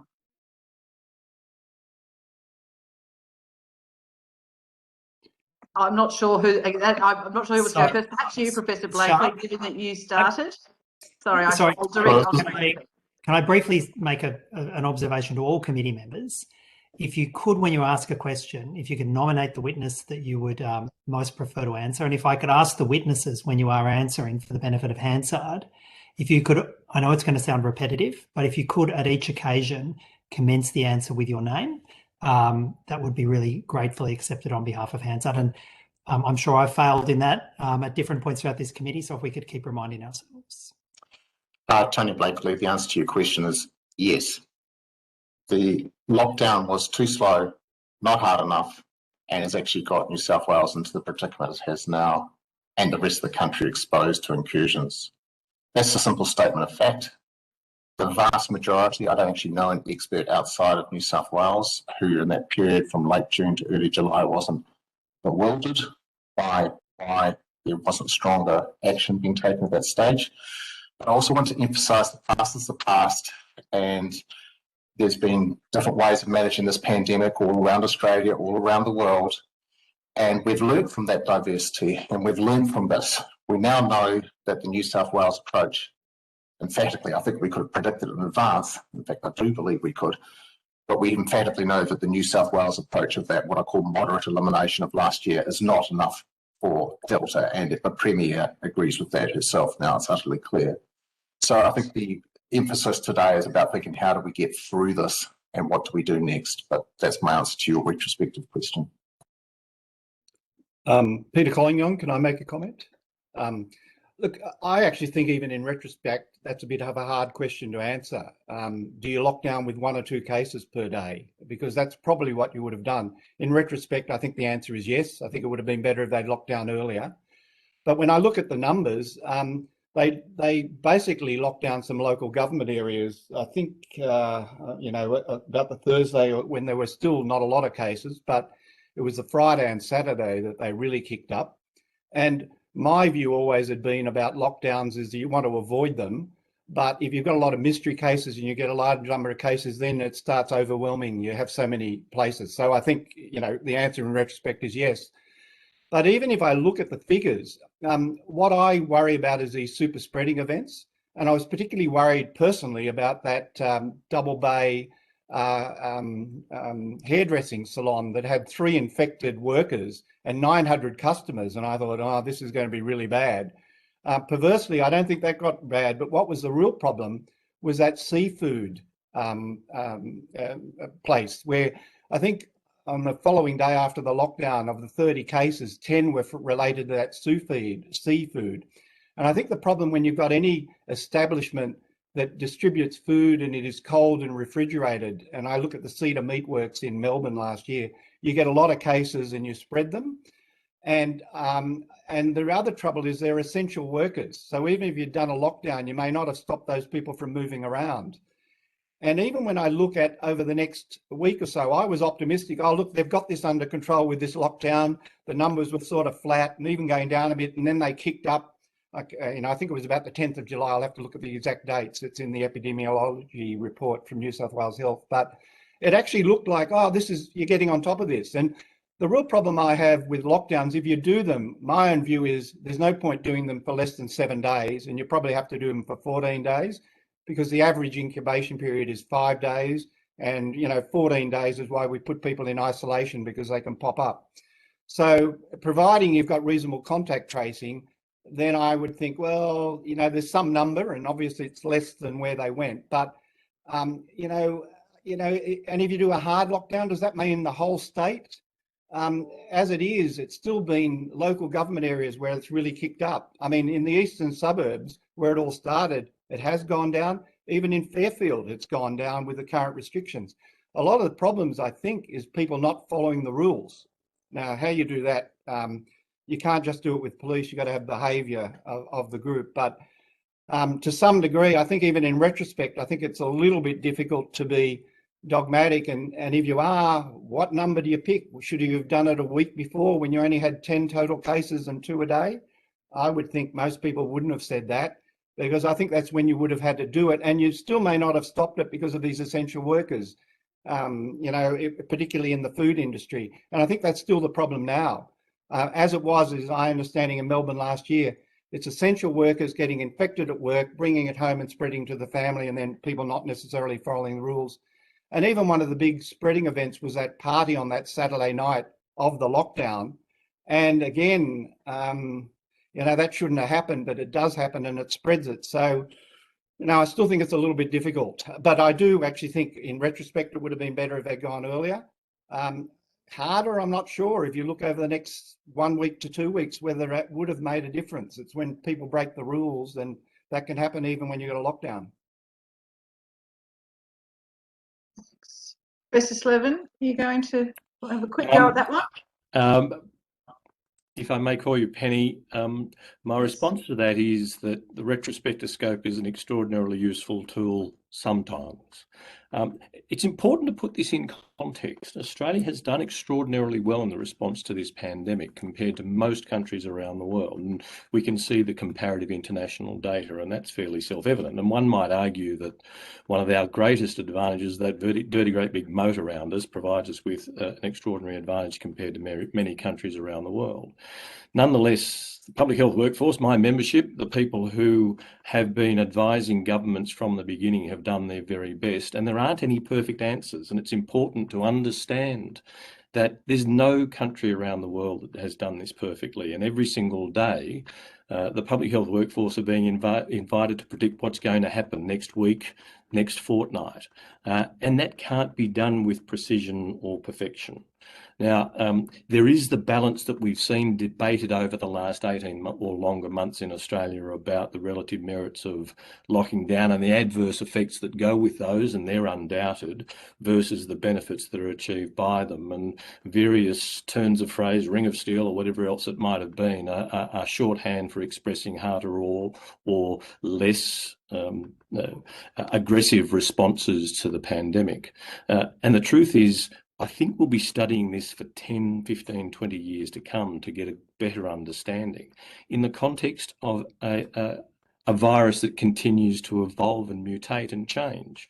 So increasingly, I'm trying to urge people to have an understanding that there isn't any perfect answers.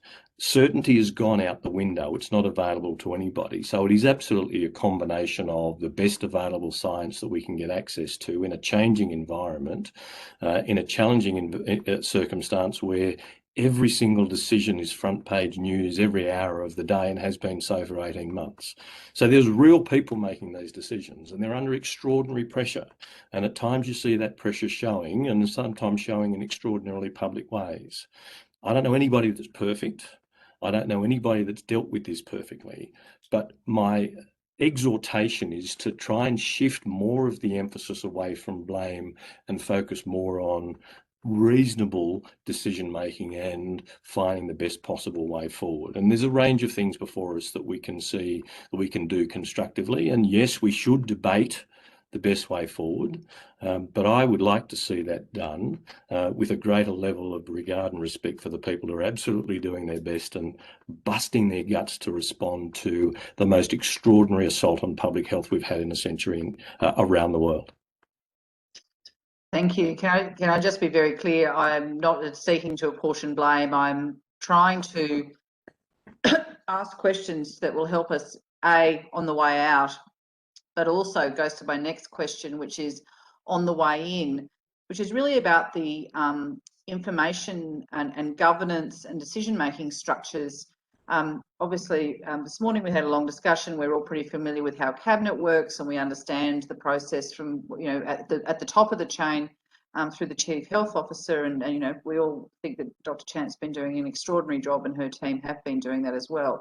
But I am interested, and I think that some of you have some sort of at that next step backwards when the public health office is getting that information, and you're starting to look at those numbers tick up. People as yourselves are watching those day by day. What is the kind of what works well in terms of getting that information to where it needs to finally get, which is to the Chief Health Officer? And can you provide some information to the committee about how that works if you've been involved in that? And I'm not, that's directed at whoever, you know, has done it, you know, whether it's through local health districts or your experience in Victoria, obviously, Professor Blakely. Okay, Tony Blakely, I'll have first go. I have a perspective on this as a recent arrival in Australia, and I'm quite stunned at the lack of collegiality in how information is provided to government. So, for example, the reliance of the federal government on the modelling from just one group, the Doherty, that's not how the UK do it. They have three groups. Because any model could be wrong. If three models give the same answer, you're fairly confident as a policymaker. And so I think this privileging of modelling for one group is anachronistic. It's just not the way to do it. So, for example, we need formal mechanisms whereby that information can be provided from multiple groups through to federal government or state government for that matter. So that's quite a strong view on that. As far as the ways that, so I pivoted over from NCD modelling largely to infectious disease modelling. So I'm seen as a Johnny come lately, right? Nevertheless, our modelling was remarkably accurate for Victoria coming out of the second wave, was indeed used by the Victorian government. But actually getting that modelling information, not just from our group, but from the Burnett Institute, the University of Sydney and Procopinco, getting that before policymakers in a way that it's even acknowledged that it's received has proved to be impossible. Therefore, we use the media. I don't think that's ideal.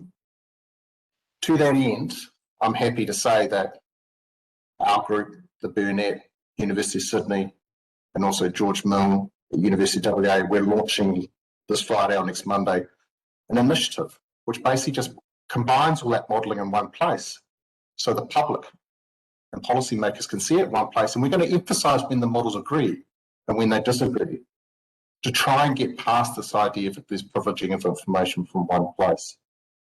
So those would be my views on the modelling side, and that most of my influence on this pandemic, if there has been any, has been through the media. I don't know whether that's right or wrong, but it's what it's been. Peter Collignon, if you want me to answer that. I don't have any inside track to New South Wales Health, I might say, so I can't speak about them. But the information I get, well, two situations. I'm on this federal infection control expert group, which effectively answers to all the chief health officers. So there's a process there. We get asked questions, we consider it as a committee, and we send the advice up, and it gets looked at, and I gather it's privileged while it's going through all those processes, and it takes a while to come out with guidelines, etc. You know, and there's things. So that's the reality of being on any committee that answers to any level of government. As far as information coming out from various states, I rely on the press releases or the press sessions that have done each day for New South Wales, and also then what's in the media and the analysis done by ABC and other media people who ring me a lot. So I guess I get it a bit earlier and they tell me, and because I make a lot of media comments and I rely on what's in the public arena. And I guess it is a little bit delayed what actually is officially printed, particularly in analysis. New South Wales Health puts out their epidemiology reports, which I look at, but they're always a couple of weeks late at least. But I mean, there's a reality in how early you could do that. So, it'd be nice if more information could be out a bit earlier. I realise there are issues. You can't do it the same day because just tracking down cases takes you time and there's other priorities. But I guess it'd be nice to see more official sources of information a bit earlier. The ABC and others can do, I think, a very good job. A lot of their analysis of the numbers.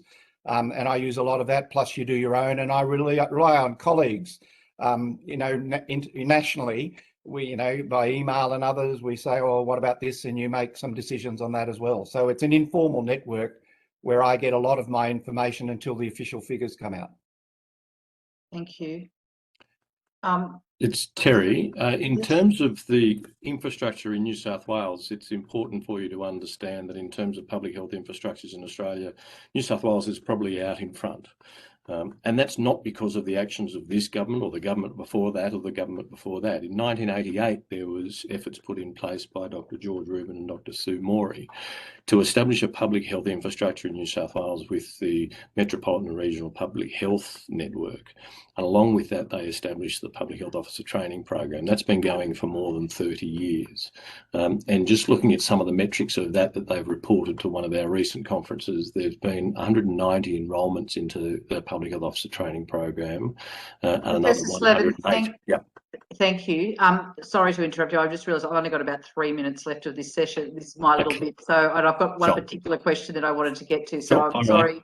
I'm sorry to interrupt you. No problem. But it goes, I suppose, to the next thing, which is there was a lot of discussion this morning about what are the conditions with which restrictions would be eased, and there was talk about the reproductive rate. There was talk about the vaccination rates. What are the types of restrictions? Do you have each of you have a view on the conditions with which the lifting of restrictions what needs to be taken into consideration? Tony Blake here. We're modelling this right at the moment. I can't fully disclose what we're finding. What I will disclose is that, yes, hurrying up the vaccination coverage does help bend the curve, but not as much as we would like because of the delays. And actually that the maintenance of as strong a lockdown as society can tolerate is going to help bend this curve the most. And if it's relaxed too early, the number of hospitalisations and deaths could be quite something. As to when to release, I initially had sympathy for Gladys Berejiklian saying we could probably ease things a little 50%. What we're seeing at the moment, and we'll launch in the next couple of days, would suggest to me that may be too optimistic because this virus is behaving in a way that is really quite hard to deal with. So that's all I can say at this point. Peter Collignon, my view is I think this is difficult to answer, and I think it's dependent on two factors. The rate of new infections, is it going down, stable, and also the number of people vaccinated. And, I would not ever do what they've done in England. Hey, every restriction is off. I think this will be a gradual reduction in restrictions. And my own view is we'll have restrictions till probably April or May next year, because we need to see what's going to happen in the next Northern Hemisphere winter.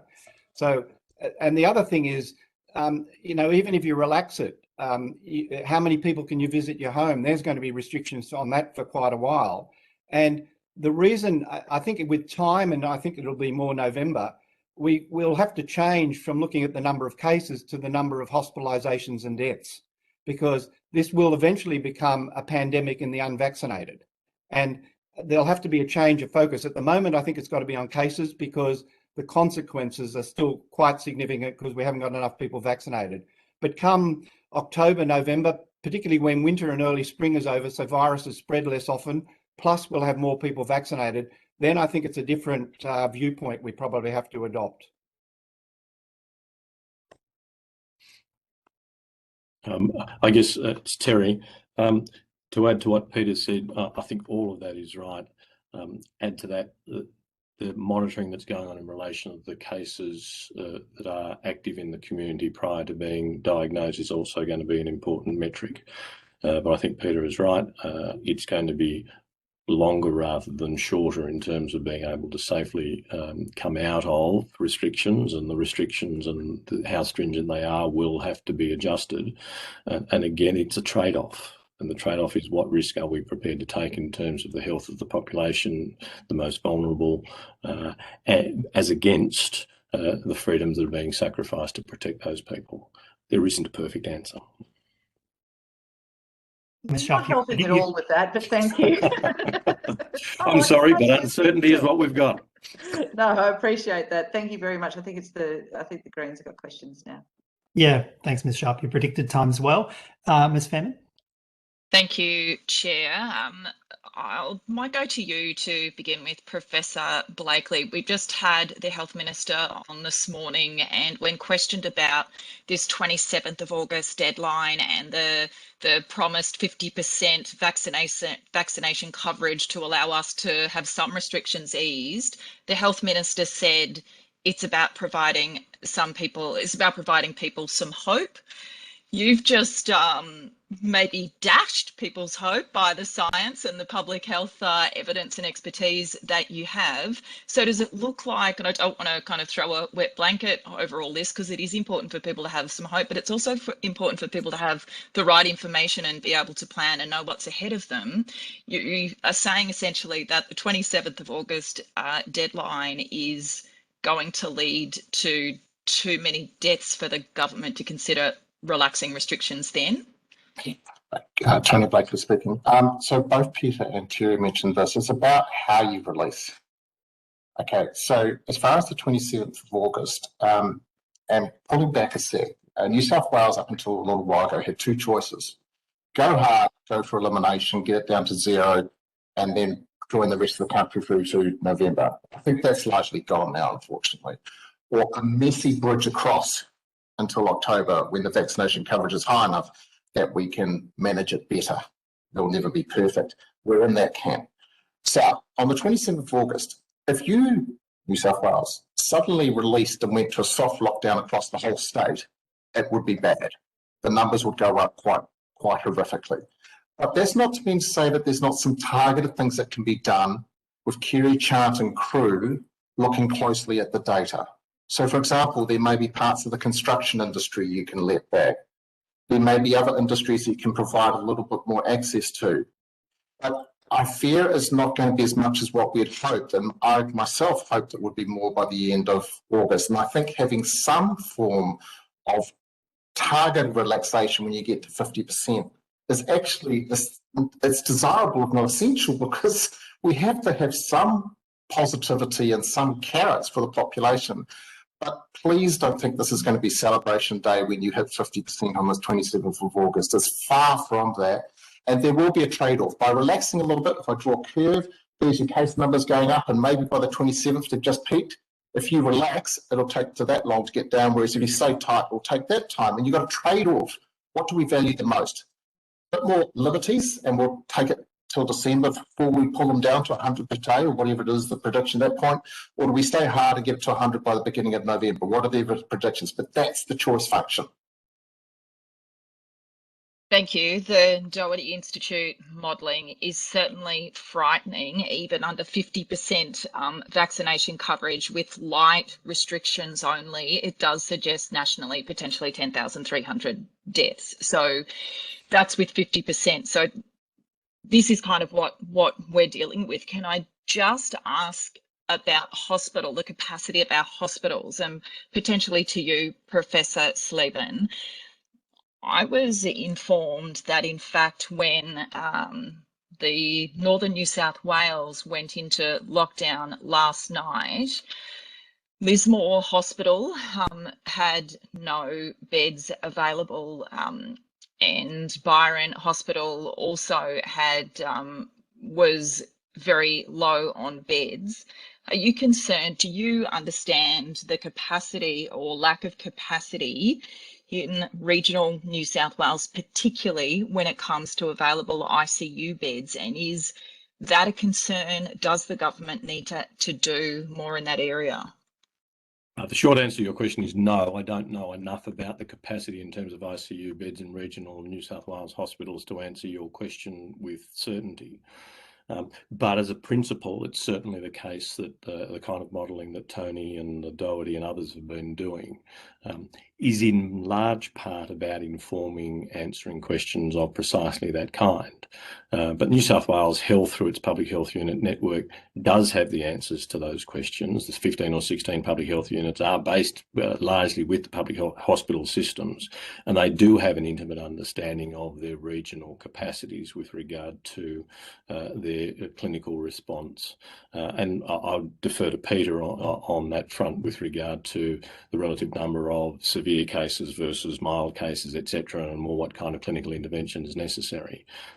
But the broad principle is the more we relax the public health restrictions, which are broad population-based and restricting people's freedoms, the greater we place the risk of further demands and burdens on our clinical infrastructure. Thank you, Peter Professor Collignon. Yeah, Peter Collignon. Just in answer to that, I don't have exact figures, but whenever you have anything happening in regional areas, you've got less capacity than if it occurs in the city. If you get overwhelmed, you have to transfer people to where most of the ICU beds, which are in the city, but that's obviously not preferable. My understanding is around Australia, we've got a lot of ICU beds, and proportionally not many are taken up with COVID or expected to. That could change. And I know in Canberra, for instance, we've built another whole hospital next to our current hospital just for COVID cases, which I hope we never have to use, but it is there as excess capacity. And I think there's been a lot of planning in New South Wales for that as well. But that's a trade-off. If you do that, it means there's a lot of elective surgery, including serious elective surgery, you're not doing because you're trying to free up those beds in ICU. So the more beds you have in ICU, because they're never, all that empty anyway, there's something else you can't do instead. And, complicated, life-threatening elective surgery you might need for, aneurysms, heart disease, etc. as well, may get deferred or put off. So it's a trade-off. But I do actually think that, I don't think we're going to go the way the UK and the US, where they have 20% of their population infected. I don't actually think this is going to turn around in Sydney anytime soon. But I don't think we're going to get, 500,000 people infected either, which is, 10% of the population. So I think we should be able to cope, but it'll be at the expense of other things. My own personal view is we don't have enough public hospital beds anyway, even before COVID, but that's a separate issue that I'm never popular for saying. But, I think we can cope, but it'll be expense of other things. And in northern New South Wales, for instance, very much depends on Queensland for a lot of their complicated cases. So that may be an extra complicated issue because of these trans-border, Lismore and all those areas are very dependent on Brisbane. So, that's political decisions as well. But in theory, I think we should be able to cope with likely control by restrictions going to stay on. That should keep the numbers down. The only good news about all of this, I know this is hard to believe, I think we're in a better position than last year in Melbourne, where about 3% of all people that got infected died. Now, that was because proportionally there were more older people. Because we've generally got a much higher rate in people over the age of 70 in particular, not enough, but, reasonably high. I don't think we'll see the same death and ICU admission numbers per 1,000 people admitted, but it still will be reasonably substantial that will put a strain on our system. Thank you. That was a very good comprehensive answer. I now want to turn to the lockdowns and whether you think that there is anything further. Let's kind of remove the kind of economic impact, if you like. I do just wanted to see whether there is anything you think we could do further in terms of lockdowns to reduce the case numbers of the Delta variant. So clearly there's always the economic trade-off to the health costs. We've heard about that. We hear about that all the time. But I am wondering, with all of you as public health experts, whether there is more that can be done in terms of restrictions. Professor Blakely. Tony Blakely. It's actually very hard to tell from outside New South Wales what's really going on. We've done very hard in our modelling to try and settle on exactly what stage New South Wales is in.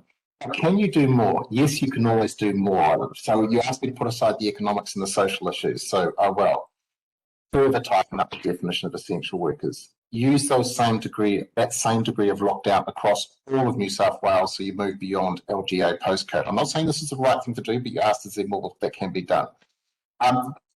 Expanding the use of rapid antigen testing for workers going into workplaces, if you can dial that up quick enough. So that's actually not a lockdown, so that's something that's not impinging people's civil rights as much. So that would be a good thing to do.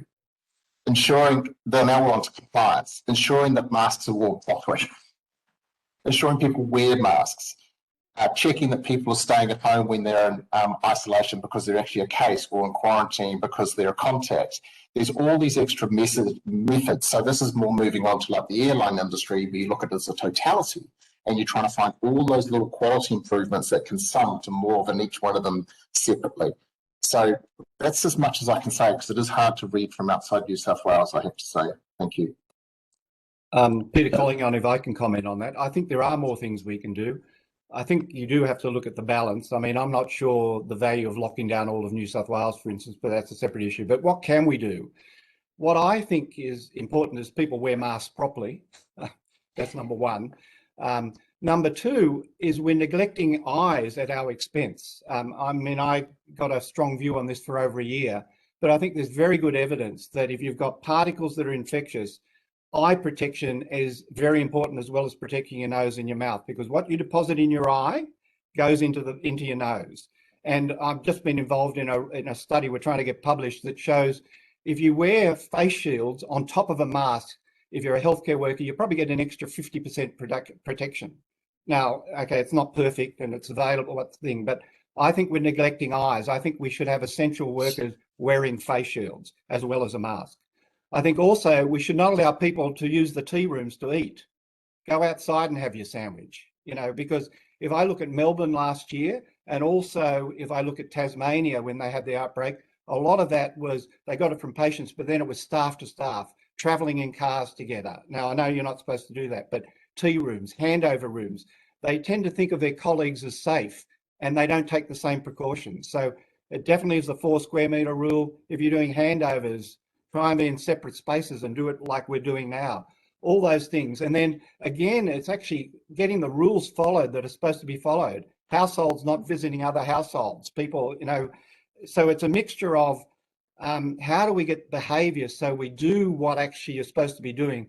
But I think there are a few more physical protection things we could do, particularly to essential workers, that I think we need to tighten up and really you know, say that. Now, I know the science isn't perfect on this eye protection, but I think there's enough to show, hey, look, what harm does it do? And it may do a lot of extra good.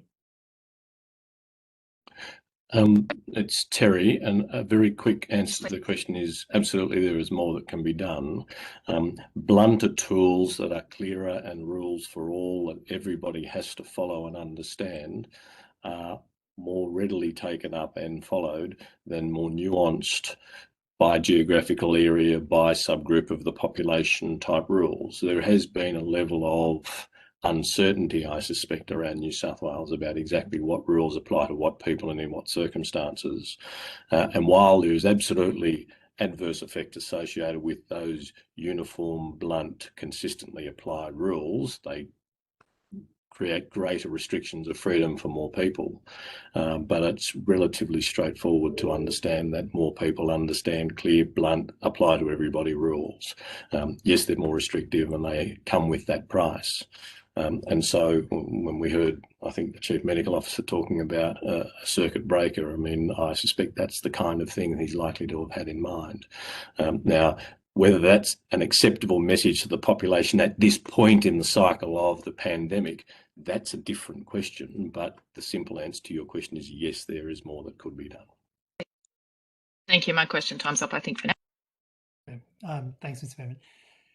Faehrmann. Professor Slevin, that might be a useful stepping off point. Is it that there is some discussion about some nuanced changes happening over the next few weeks, which may provide relief to some parts of the population, but at risk of potentially lengthening the curve in terms of reducing case numbers? But I suppose from a public health perspective, what's the difficulty of chops and changes in the messaging? And does that have an impact in terms of the reception of public health messages? And the short answer is absolutely. And I guess this is one area I do feel reasonably confident. It's an area of public health I've worked in for 35 years. The more complex and nuanced the message, the more difficult it is for people to firstly understand and then secondly follow. The blunter, the more direct, the clearer, the more binary the advice, the easier it is for everybody to understand and everybody to follow. But very clearly the trade-off there is greater levels of freedom are restricted for greater number of people, and there's adverse effects that go with that. And that's the bind that every government is in, not just the New South Wales government, but every government around the world. And again, I go back to earlier statements. If you want me to say what is the best way forward, my answer is I don't know that I can offer the perfect response. It's about risk appetite. And that's an extraordinarily difficult balance act to strike in the context of this virus. Professor Collignon, I might ask you to respond on that issue and then Professor Blakely, but particularly whether or not modelling takes up how the public responds to more complex, nuanced kind of messages, or does the modelling sort of encourage fairly blunt and direct messages? Well, I think I agree. The simpler the message, the better. But as I understand it, the main messages being given out is get vaccinated and stay at home. So, I mean, I think they're the basic messages we need to do. Then it's the exemptions that's the issue. You know, in some LGAs you can move. So I agree about the basic messages is don't have anybody at your home, don't visit anybody else, do the minimum time out of your home you can to other indoor situations, including grocery shopping. I personally think we need to message more the essential workers about, some of the things they should do that I think probably are increasing their risk that would not make a lot of difference and decrease their risk. And even things like at home, if anybody's ill, keep away from them, separate yourself even in your own home because that decreases the chance of other family members. Now that's difficult. The more socioeconomically you're deprived, or the harder it is to do that because you've got more people in the one house. So not all, and that again, I'd take advice from others on how best to do that. But I think the simple message is get vaccinated, get vaccinated, get vaccinated. And secondly, and also, stay at home, don't move around, don't associate with others other than the essential things that you're allowed to do. Tony Blakely here. So yeah, as a principle, the simpler the message, the more effective it is. Unfortunately, COVID's not simple. Just witness the AstraZeneca issue. Now, we can all use hindsight to see how that could have been done better, but there is the occasion for nuance that has to be used sometimes, with AstraZeneca being a case in point.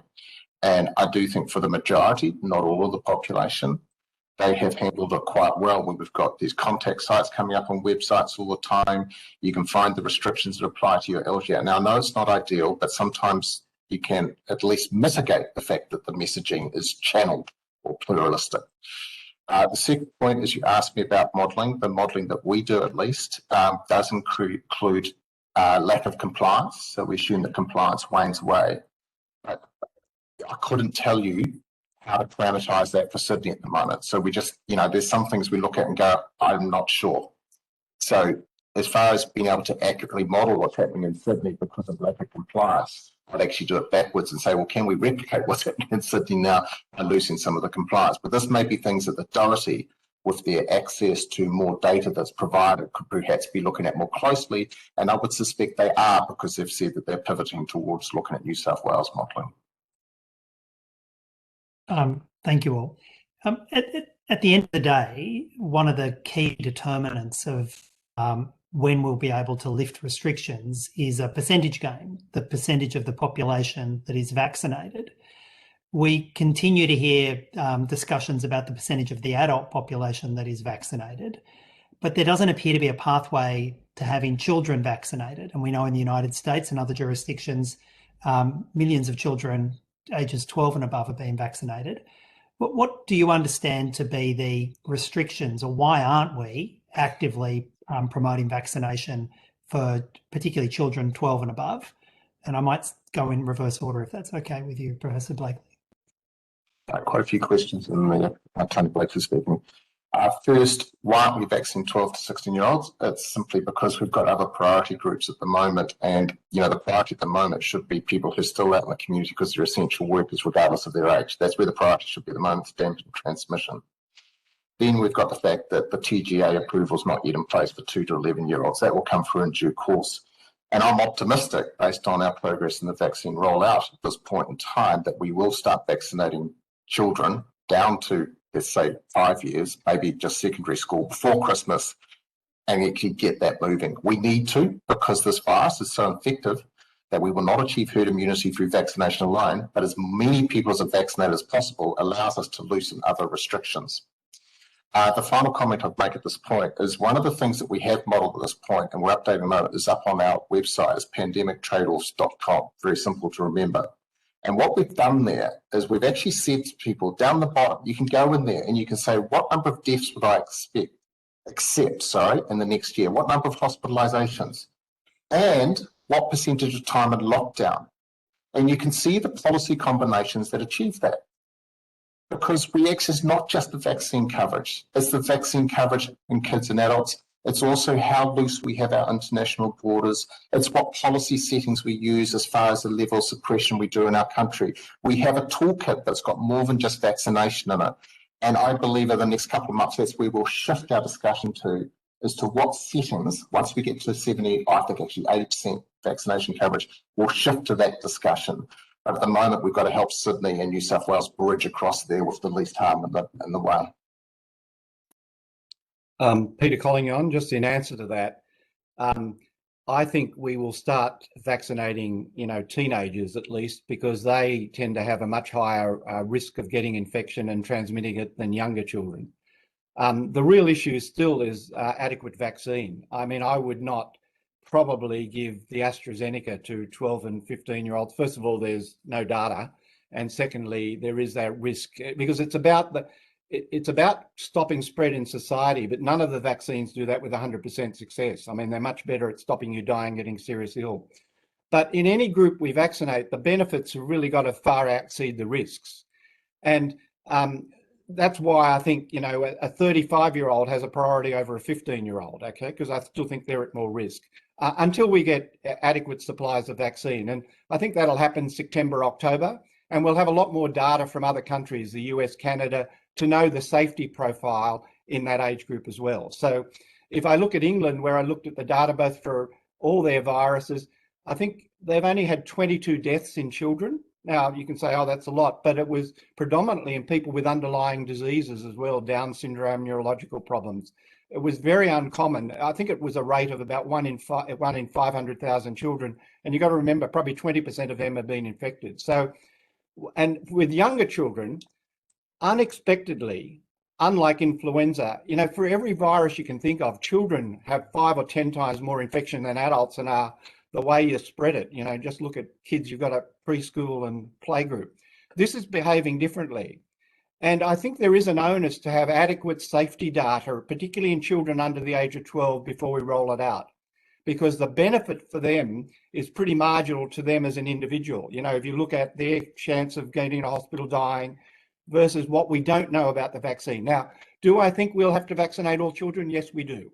I don't think it'll be till probably next year, because I think it really is important we have data with some really adequate follow-up, because I don't think it's reasonable to vaccinate children for the benefit of adults, because adults should get vaccinated themselves. So, I think we've got to be careful about not overdoing children below the age of 12 till we really have adequate data, safety and reasonable follow-up, because this is behaving differently to other viruses, and who knows what will happen with an immune reaction. It may be different in children than adults. So I think the data is really important to have. And it's Terry, and I'll be very quick. First answer to your question is supply, and the second answer, Peter has explained very well. But the one advantage that's really important to drive home is we actually have the luxury of learning from what's happening as live experiments in other parts of the world.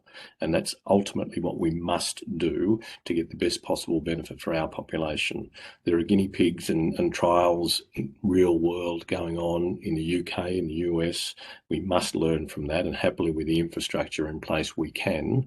And the truth is, the luxury of the relatively low numbers compared to those populations, we can gain those lessons and our populations will benefit from it. So, the notion about the race, it's worth understanding that not being at the pointy end of that race provides substantial benefits for us.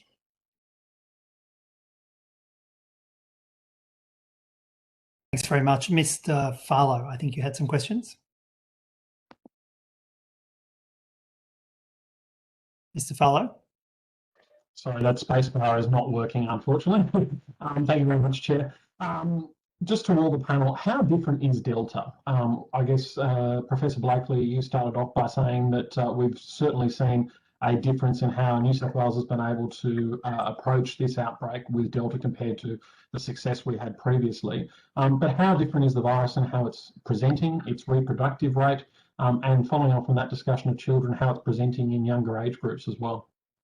Tony here, thanks, Scott. Quite a lot there. So, a bit of echo coming back. Right. So, first of all, we're seeing studies where, you've heard 1,000 times higher virus shedding for Delta compared to other ones. Data out of the CDC, the China CDC paper published about 3 weeks ago. If that's the time there from when one person's infected to when the next person's infected, now there's a huge range, of course, but on average, we've seen that fall back. So the generation time for Delta is less than what it was for the other ones. And we see that because in our contact tracing, we see these people spreading them, 24 to 36, 24 to 48 hours after they've been infected. So what that means is it reduces the window that the contact tracers can exploit. They used to have a window that wide, say, it depends on how quickly things are moving, but let's say it's 4 or 5 days before the average person who had been infected becomes infectious. Now that's reduced. And that really makes contact tracing not as good as it used to be. We still need it. As far as the number of people you infect, again, we don't know because you actually need a world where no COVID measures are in place. But roughly speaking, the old variants and the Alpha, they would infect 1 person who's infected would infect on average 2.5 people in a pre-COVID world. Now, we don't know what Delta's up to, but the CDC about 2 weeks ago had a lovely graphic showing where it is on virulence, that's damage it does, and infectivity. And they're putting it anywhere between 5 and 9 now.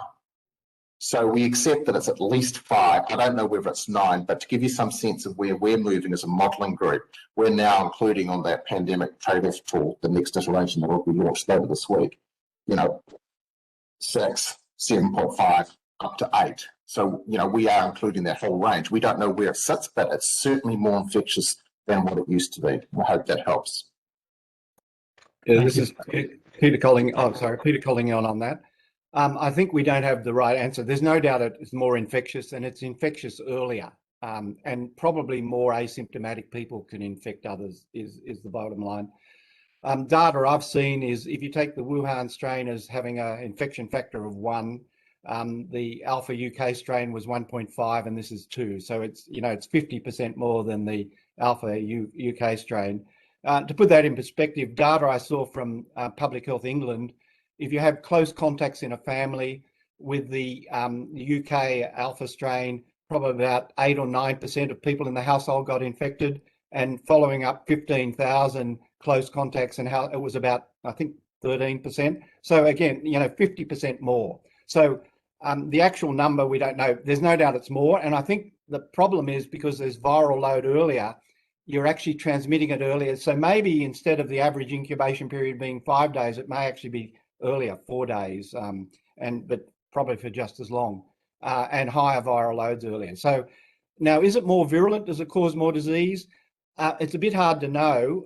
There were more hospitalizations in Scotland and England, but the death rate wasn't higher. But it's very much dependent on the age of people. If you're 80-year-old and you get it, you got 15% mortality, while if you're a 30-year-old, it's 1 in 10,000. So vaccination has changed the age group that's more susceptible. So at the moment, it may be more virulent or more aggressive, but Yeah, and there's not a lot in it, but there's no doubt it's more infectious and more transmissible and probably earlier.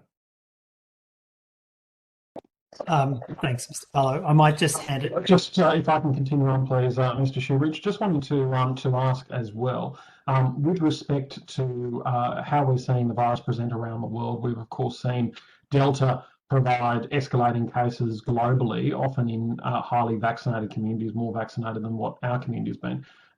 One area that sort of strikes me as having some effect in bringing Delta under control, although it is early days, is Singapore, with a fairly large caseload at present, but in a largely vaccinated community. But they're seeing a downward trend in the curve there. Just interested if any of you have any views on what Singapore is doing, or anything that we could use perhaps in going forward from the Singaporean experience.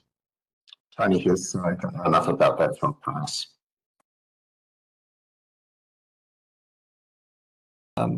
Sorry, Tony, I didn't. Well, this is Peter Collignon. Look, Delta is actually an issue because it does come up. But what's England, if you look at the UK data, their numbers are going down. I don't know why they're going down, because, you know, they're moving around. And even in India, where, you know, they had that big peak, it's gone down too. And there really hasn't been a lot more vaccination. I presume people are just changing their behaviour so that maybe those who, you know, do it less properly are the ones that get infected early. I think they've still got large numbers of testing. Singapore has had a very similar approach to Australia. And I might say the other place that has had a similar approach that's been successful is Taiwan. They had an outbreak of 300 now. It was a mixture of Alpha and Delta, but they did get it down as well. So I think it's basically doing the basics, gets the numbers down. But I think it also shows, if you look at Israel, you look at Iceland, for instance, you have to start changing what you look at once you have a large proportion of the population vaccinated. You have to look at deaths and hospital admissions, because you've got to remember every winter we have about 3,000, 4,000, 5,000 extra deaths from influenza, RSV, the common cold virus.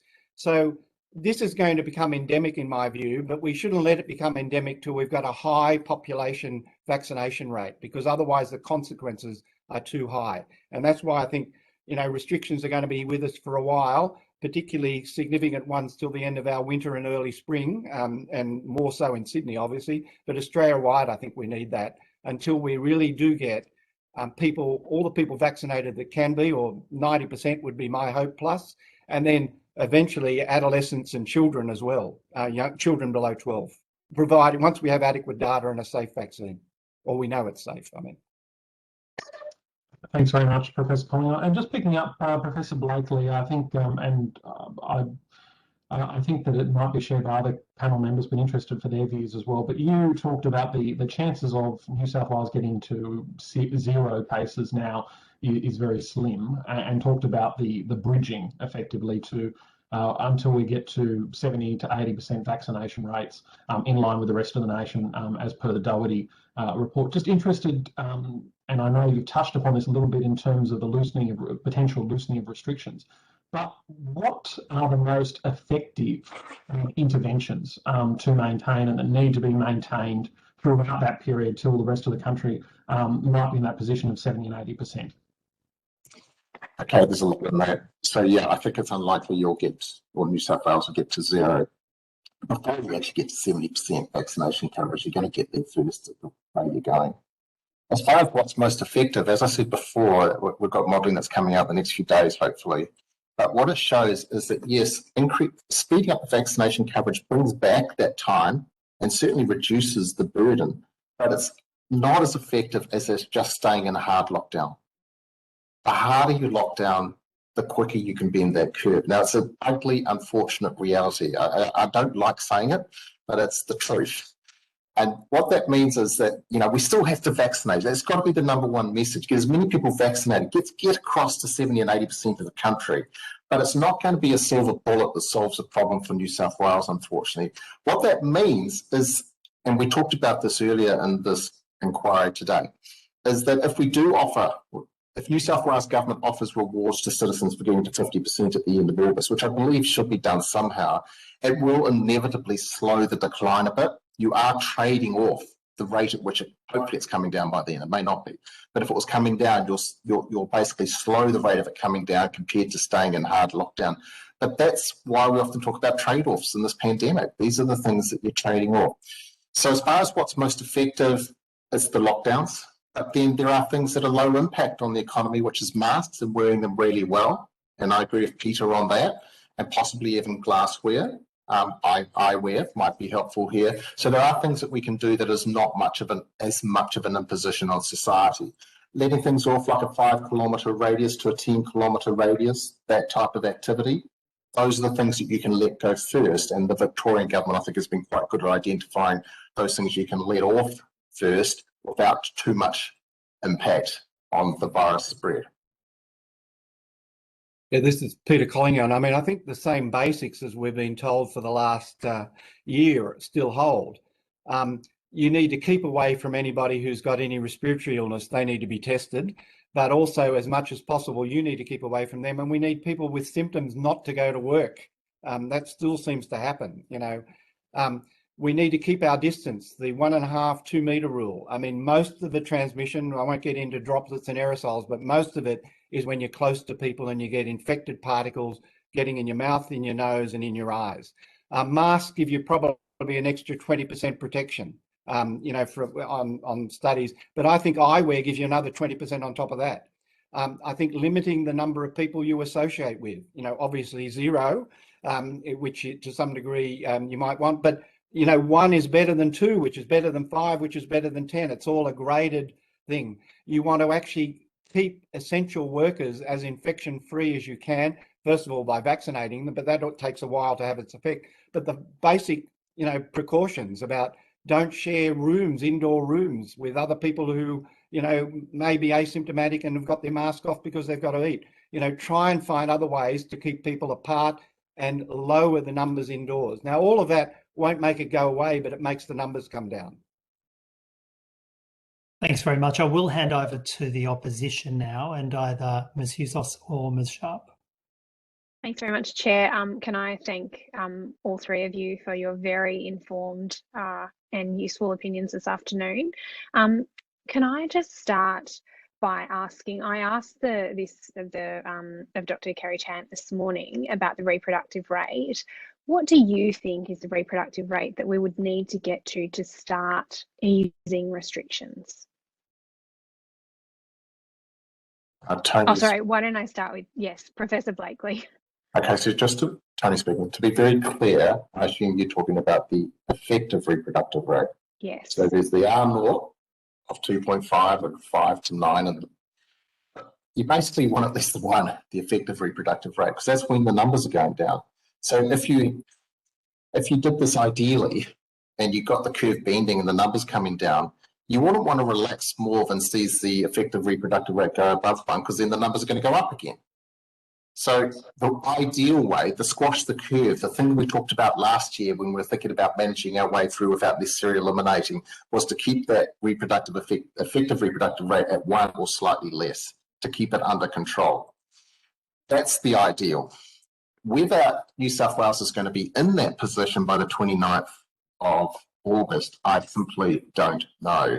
It may still be going up because the vaccine coverage is not high enough, and there'll be a political or societal trade-off where they say, we've just got to let the construction industry go back or whatever, and you sacrifice the time to when it bends and comes down by a few weeks by doing something like that. That's the trade-off. This is Peter Collignon. I agree with Tony. I mean, if the curve is flat, the reproduction number, effective reproduction number is 1, but you want it going down. So look, you want 10 people giving it to 6 people who give it to 4 people. You can argue with you that 6 or 4, you don't want to be that, but that actually means the reproduction number is less than 1. So you need it less than 1. So whatever level of restrictions you have, you want to keep that reproduction number below 1. Professor Slevin, did you want to contribute to that? I've taken to saying nothing when the question's been answered effectively by my colleagues so as to save time. Excellent, thank you. Well, then I might move on to the question that lots of parents will be interested in, which is the question about our children returning to school and how that will be safely done. And I note the earlier comments about vaccinating children and that's a possibility, but what else can we be doing in order to get our children back into school. We know that there's lots of benefits for them socially and for obviously academically. Can I pose specifically, how important is it that we vaccinate our teachers? Tony here. Yeah, I'll go. I find this incredibly hard to answer because I don't know the answer, but I can make some expert comment. Vaccinating teachers. They are a member of our essential workforce, and therefore they are in the priority because they have lots of contacts with people. They're called children. So they should be being vaccinated. Now, whether or not they're a priority over and above the supermarket checkout person who's contacting lots of people as they come into the supermarket, I'm not so sure, but they're somewhere on that list of the people that should be vaccinated next. The next comment, so that's first comment. Second comment I'd make is that New South Wales has got to make these hard trade-off calls. You may prioritise more getting the kids back to school for both the children's welfare but also the sanity of the parents rather than getting the construction industry up and going. So back to what Peter and I were saying about the effective reproductive rate. So, the effective reproductive rate, if you've got it less than 1, if you think construction workers and a few other essential industries back and you open up schools, you may get it to above 1. And so it's a really ugly but unfortunate reality of the trade-offs. Third comment I would make is the types of measures that we can do that reduce the spread amongst children as much as possible, focusing on the parents dropping off so that they're kept separate, they're not coming into the school, so you're reducing some of that transmission through the kids back to the other households. Where possible, secondary school students mainly, mask wearing, keeping distance. Measures like if there is going to be contact sport, it's only amongst the children in that one bubble, school to school, rather than between schools. All those types of things that you can do that just slightly mitigate the risk so that we can get the kids back to school. I hope those comments were useful. Peter Collignon, I agree with the sentiment that Tony's giving. The trouble is, whenever you do something, you'll have some transmission. Now, the only good news is that really young children, I still think, are less risk than teenagers who are probably more similar to 20 and 30-year-olds. Most transmission is still in 20, 30-year-olds. So it's the teachers and their parents more than the children. But having said that, there's priorities like the high school certificate, because that affects somebody for the next year or years of their life. So even though they might be at higher risk, there's some major issues there. I personally would think we should look at primary schools going back before secondary schools. I believe the teachers are an essential industry, but I also think so is people who work in Woolworths and Coles, because they're, up in front. So we still don't have enough vaccine. I think teachers are a higher priority than a whole lot of other people. But I think, essential workers transporting food and things, and police and everybody else are too. So where you put them in the list is an issue. But I think the more you can restrict interactions, particularly with older children, the better. Maybe that means you go to school 2 days a week instead of 5 days a week, or you do, have half the class come, or, anything you can do to increase the space between people. I think older children wearing masks, if there's community transmission, having as many of the teachers vaccinated as possible, all those things all have incremental benefit. So, and I think young children, 6-year-olds, 8-year-olds are much less of a risk than a 14 and 15-year-old. So some priority there as well. Professor Slevin, did you want to add anything to that one? Very quickly, I'll just offer the observation about the definition of essential worker. That seems to be one of those extraordinarily rubber concepts, and I'm very conscious of a whole range of people who've managed to find themselves within that definition of essential worker that many of us would struggle to understand the rationale behind. But one thing that might be useful is to suggest that anybody who is in that category, defined however, should also be in the category of being prioritised with regard to access to vaccine. Because if, by definition, being an essential worker means a greater degree of exposure within the community to other people, then so too does it become an important consideration with regard to being given access to a vaccination. No, I think that's a very helpful insight. I just wanted to ask all three of you about the expansion of rapid antigen testing. This is something that seems to be used quite widely overseas, and I think it was Professor Blakely spoke about it earlier, that this is one way that we could actually be possibly opening up is by using it more broadly. Can I first ask you, how widely is it being used overseas, and what are the roadblocks to us implementing it more here in New South Wales or in Australia? Tony speaking. Two tough questions. It's certainly been used more in other countries than it is here. As far as the roadblocks to implementing it here, you'd have to speak to the authorities doing the licensing and purchasing. I can't speak to that. What I can say, though, is that it's not as good as PCR at any one point in time, but because it's cheaper and you can do it more frequently and you get the result back within 15 minutes rather than 1 day, its population level impact can be as great, if not greater. One other thing I'd like to share is that in some of the modelling that we've been doing, for example, if you PCR test people 3 days before they get on a plane, but then you rapid antigen test them at the airport before they jump on the plane, you actually get a nice harvest and reduce the number of people coming into quarantine. So if you can strategically use the rapid antigen testing at places like every second day in quarantine to pick people up rather than just with waiting for the PCR on day 11, if you can do it in the industries like the abattoir industry where it's a high risk setting and do it every day, if you can do it for the people working in the woolies, picking up on what Peter was saying, you'll get marginal gains. And again, it will become an issue of prioritising where you can get your rapid antigen tests out to, because we don't have an infinite supply, and also ensuring that it's done in a way, because you'll need to train people to use it and that sort of thing. But I do think in the next few months, we'll see quite a big escalation in rapid antigen testing to try and help us deal with what's happening in New South Wales now, but also our transition to living with the virus. This is Peter Collignon. In answer to that, I work in a hospital laboratory that does PCR testing for COVID. So people might say I've got a bias towards PCR testing, but I think PCR testing is the gold standard. It picks up, 99%, and you don't get many false positives as well. Now, the antigen testing in a lot of the things that are submitted look pretty good, not as good as that, but over 90%, 95%. The real problem is in the real world, they don't perform quite as well.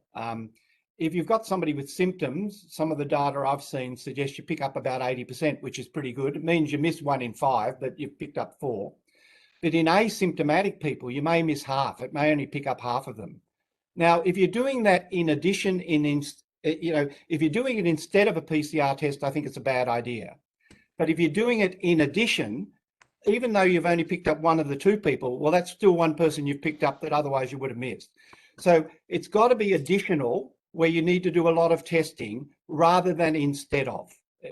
So that's my only argument about these tests. A lot of people say, oh, look, we won't have to do PCR tests because here's a rapid test. I think that's a mistake.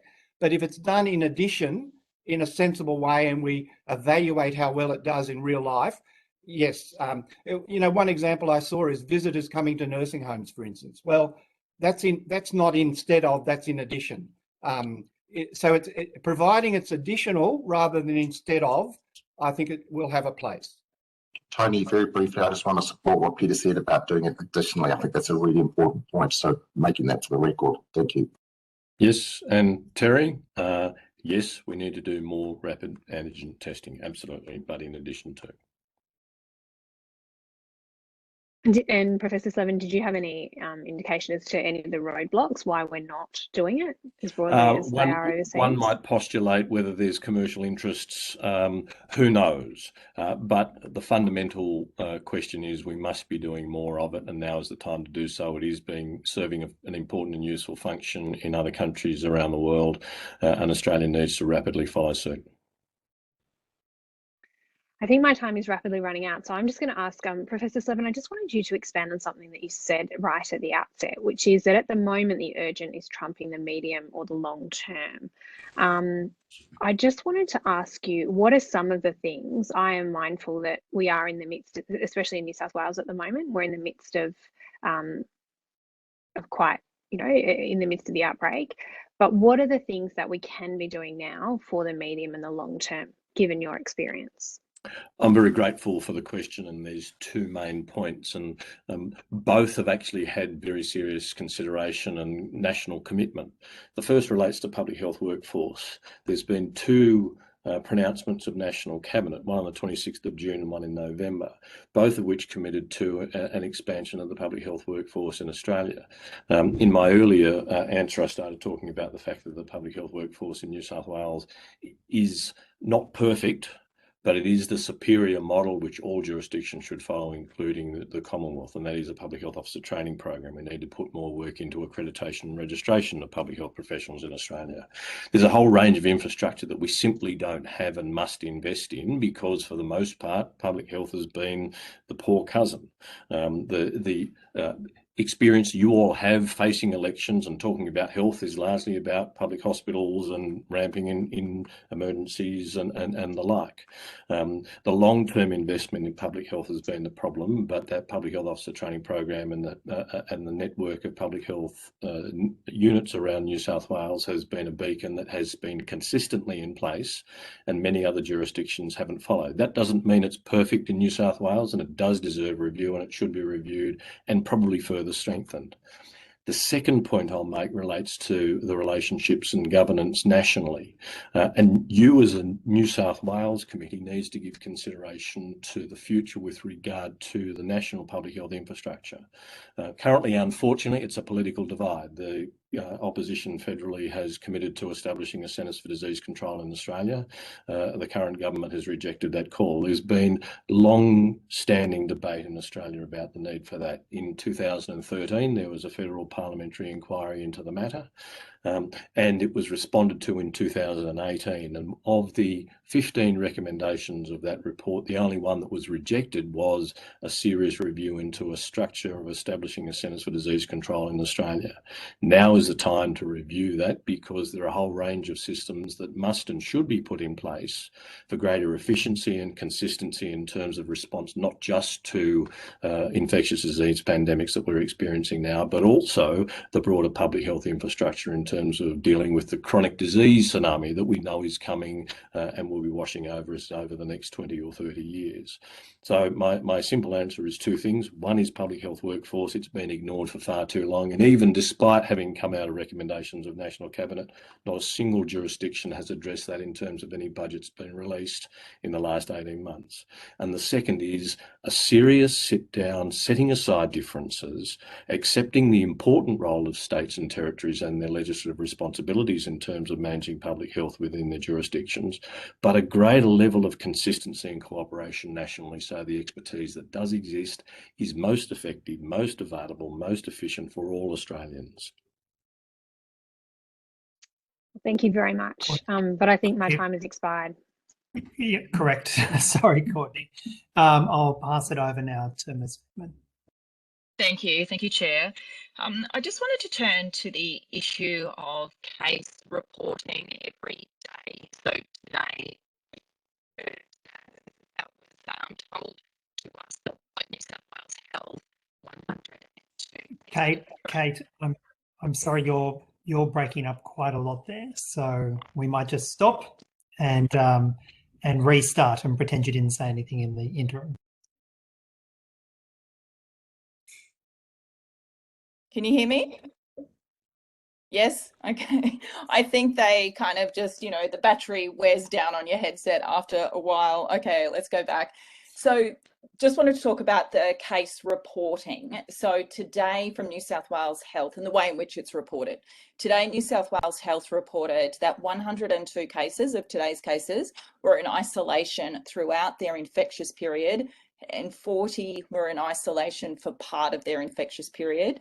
They say 57 cases were infectious in the community, and the isolation status of 150 remains under investigation. Why is the government or New South Wales Health reporting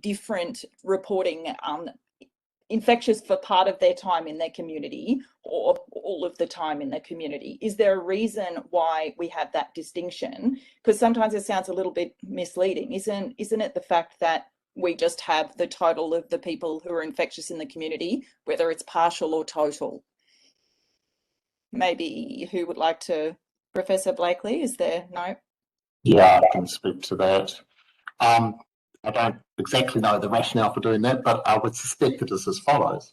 And we'll use Victoria as an example. So in the about 3 days ago, everybody was out in the community for the vast majority of the time.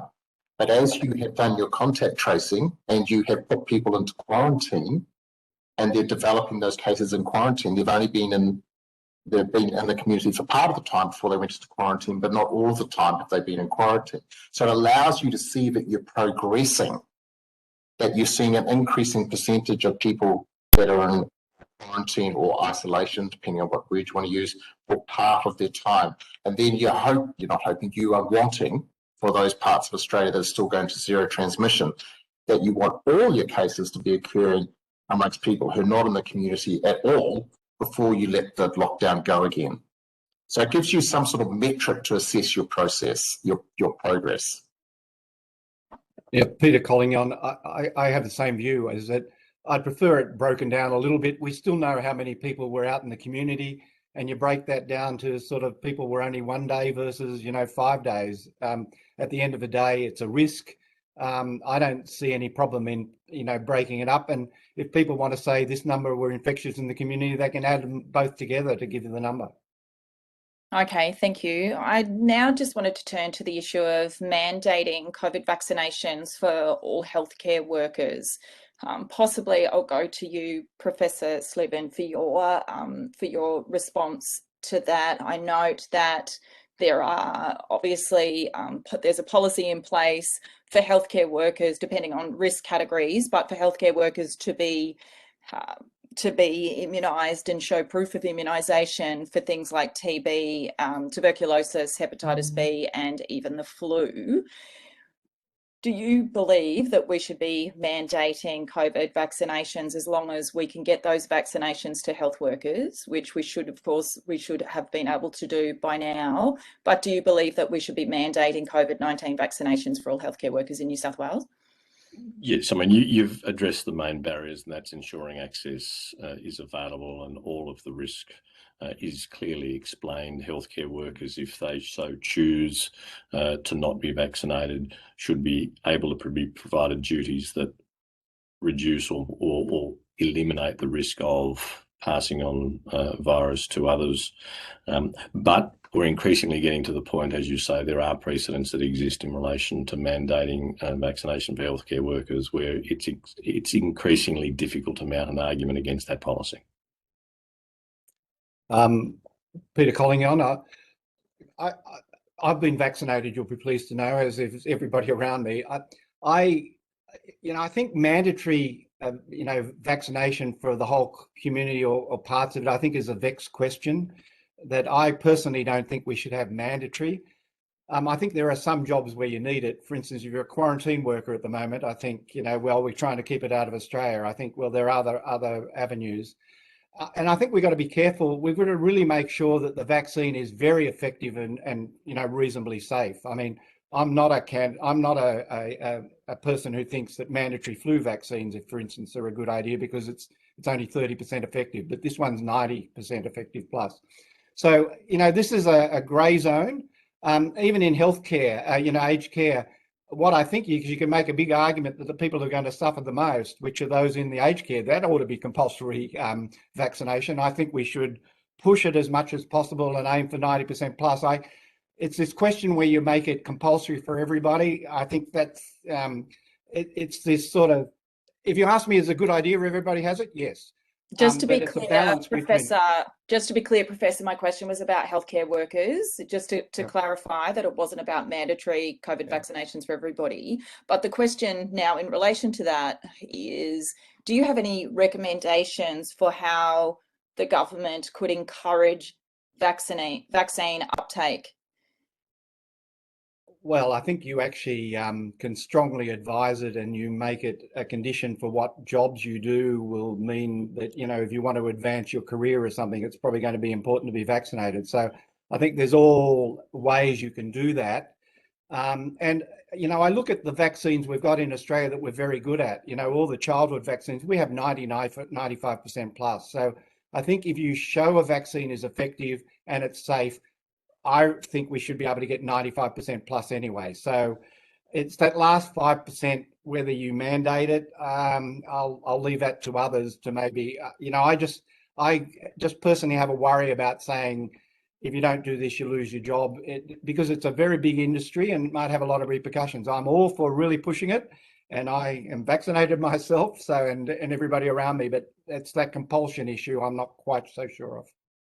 If I could have one last question before I throw to my colleague. If you were able to make the New South Wales government do one thing differently in relation to their handling of COVID-19 or this latest outbreak, what would you do, Professor Blakely?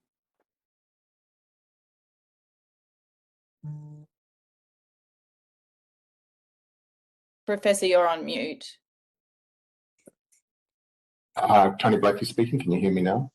Sorry about that. Retrospectively, it's easy. The lockdown should have been done earlier and harder. As far as the one thing to do now, I think it's holding your nerve. And by that I mean being emboldened and brave enough to put LGAs into lockdown quickly to try and stop the spread of this and hold the nerve. And the second thing, if I may, is again, it's back to that airline analogy. Every little thing you can find in the system to get improvement, do it. Encouraging people to wear the mask right, all the way through the process. So hold your nerve and process focus. Peter Collignon, just on that, I guess in retrospect, I think, well, probably would have benefited, locking down when you had 15 cases a day instead of 29, but that's not a lot of days overall. And I think, as Tony said, is that we need to actually not let this go out of control. So it is holding the nerve, having reasonable restrictions. I think it will be variable depending on the local government area. I mean, I think if you've got a lot in an area, you've got to go harder there than somewhere else, but you've got to be, this moves from one area to the other. So you've got to be able to be nimble and change and act quickly, basically, if things change. One thing. It is an extraordinarily difficult question, and I guess ultimately that puts yourself in the role of the combined responsibility of Kerry, Chant and her entire team and the elected government. And I think when one seriously considers that question about what would I do one thing differently that everybody has to follow, that makes it so much clearer how hard this is. So I'm afraid I'm not going to give you an answer because we can't go retrospective. I mean, some of the answers you've heard of talking about what we could have, with what we know now, done a month ago, but clearly that's not available to us. And I guess your question is a perfect illustration of the challenge before us. And that is, I'm sorry, there isn't a perfect answer. But the emphasis that I want to make is that the people who are wrestling with this problem and at the pointy end are doing absolutely their darndest to try and make this work as best we can for everybody. And it is important to emphasise that, although it's hard to accept on a day like today, that Australia and the public health system, despite the modest investment we've had over the last 30 years, has done extraordinarily well in facing down this pandemic.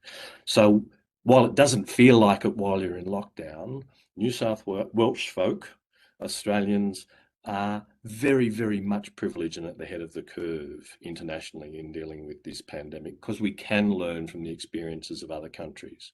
So I guess my answer is, think about how, when you frame your next budget and you sit in Parliament and consider those next budgets, whether you're in government or opposition, you should ask every time, where's the investment in public health? Where's the long-term investment in the health of our population? Because now more than ever, we understand how vitally important that is. Sadly, it's taken a pandemic and a global pandemic to make that point. Can I burn on your souls? That's the question you should ask for every health budget allocation from this point forward. So there it is. Invest in public health, because it pays extraordinary dividends. Perfect, thank you. Thanks very much.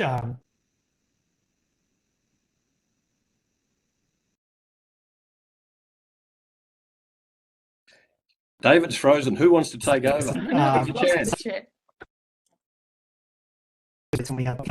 I back? Or am I back? Can you hear me? I'm sorry about that. Yes, you are now. It's okay now. All right. Professor Slevin, I suppose I was going to ask you about the politics of public health. one of the great difficulties, and we've seen it in the last 18 months, is that good public health decisions save lives. It's deaths that you don't see. It's illness that is avoided. And that is actually a very hard thing to sell politically. And we saw that in Melbourne. And do you think that's part of the problem about getting governments to act early and put restrictions in? Because it's very hard politically to sell politically the deaths you've avoided, the sickness you've avoided. Yeah, and that's long been the case for public health, and we've got an extreme example with what's happened in the US in the Trump administration, and clearly when that changed hands, so too did the direction of dealing with the pandemic in the USA. So the technical, and here's an observation I'll offer you for free, and that is that when any government says they're exclusively and purely following the health advice, don't believe them. Because there is, as we've heard this morning, and I dialed into the earlier session, governments actually do have a responsibility to put a filter across that public health advice for the other things for which they have responsibility, for safety, for economies and so on. So there actually is a tension and a balance that has to exist in a democracy, and we just have to accept that. But you're right, when it comes to selling the political imperative, selling the immediate is much easier than selling the long term. Selling a cure is easier than selling a prevention, because the prevention and the benefit that comes with it comes in a generation's time. And you're going to be out of office by then, so do you care, is the question. So what I'm going to invite each of you as professional politicians is reflect upon your soul about what you've learned about this experience. And I'll go back to something Tony said, and I think it's fascinating. Even in circumstances where he can provide you with the precise and exact model with all of the trade-offs, you have to pay this price in terms of restrictions of freedom, this price in terms of investment in programs, whether it's vaccination or whatever else. And you have to ask your electors to give away these things that they enjoy, but you're selling this outcome in terms of less, not no, but less disease and less death. How do you arrive at the perfect formula? Because the perfect result isn't available. What you're asking for is the least worst option in this pandemic. And there isn't that perfect answer. And so my answer to you, David, and I thank you for the question, is the political is public health. It always has been and always will be, but we have to have a constructive and respectful conversation about what those trade-offs are. And I'm delighted to say, for the most part in Australia, we've respected the science as part of that discussion. And so again, it hasn't been a perfect outcome, but we've done pretty well. And I think it's worth recognising and celebrating that. And today might not be the ideal day to reflect upon that, but I actually think to some extent it may indeed be. Yeah, thanks very much, Professor. I suppose my final question is this. Tomorrow we're going to see yet another 11 o'clock press conference. We're going to see more questions asked about when the lockdown will lift. Is it at 50% vaccination rate? Is it at 60% vaccination rate? I suppose starting with you, Professor Blakely, and then Professor Collignon, do you think actually probably we should start be getting more realistic about the message, a bit more sort of honest with the people of New South Wales, and say realistically we're probably going to have a form of lockdown at least until Christmas, and we should try and start getting that message out? Is that what I'm hearing from you? Tony Blakely speaking. To some extent, yes. There's no way that New South Wales is going to be able to go back to a low stage, like a stage 1 or near pre-COVID, but any time between now and November at the earliest. So I think it's wise to talk about the fact that we're going to have to live with some level of restriction for the next 100 days. And we do get to choose how much restriction, but we trade off with that, how much this virus gets ahead of us, or we dampen it down. Those are the decisions we're making, which does mean letting go the idea that New South Wales is going to eliminate and get down to zero before the rest of the country's hit 70 or 80%. I think that's virtually impossible. So it's probably realistic to start talking about how we're going to bridge over. And that does mean some level of restrictions, but it won't need to be a hard lockdown all the way through to Christmas. Once that vaccine coverage is up at 80%, there are some things you can start relaxing off. Now, we're not exactly sure how much you can relax, and I like to use the metaphor of a driver and a digger with the levers, be that Premier Jack or Prime Minister Morrison. But we can ease some things off and we can see what happens to the effective reproductive rate, and we can ease off a bit more and ease off a bit more and try and keep that effective reproductive rate less than 1 as we march our way up to 70%, 80% vaccination coverage and head towards Christmas. And I'd like to finish on a very positive note. I actually think Christmas and New Year in Australia could be quite nice because we'll have the vaccination coverage up at 80 or even 90%. We won't have yet opened up the international borders. It's going to be a bit like crossing a busy road. We're going to get to the middle where you've got those refuge islands in the middle where you take a break and you look the other way. We're going to take a break there and things could be quite good and we'll be travelling around hopefully as long as the virus doesn't throw something else at us. So I think it's important to have that hope and that positive signalling, and I believe it's a genuine aspiration that Christmas could be quite good, vaccination coverage up, transmission dampened down, not gone away completely, and we take a break before we open up to the rest of the world and we have a nice summer. Yeah, Peter Collignon, I share Tony's optimism for the end of this year because I think we will have high vaccination rates and it'll be a time where there's less transmission. What happens in August, I think you can't actually make any predictions till a few days beforehand because whatever numbers you see is a reflection of what happened 5 days beforehand. But whatever we do is going to be a balance between how many people we've got vaccinated, how many cases we see, and what level of restrictions is proportionate to what we see at the time. So I personally think we need restrictions, in fact, probably till April next year of some type all around Australia, but it ought to be proportionate to basically the season and also what we see happens overseas with vaccinated people with a lot more transmission than I think we're going to see in Australia and learn from that. And I'm happy to have others do this experiment, both for vaccination and transmission, and for us to learn from it and do things that are sensible based on the data that's available.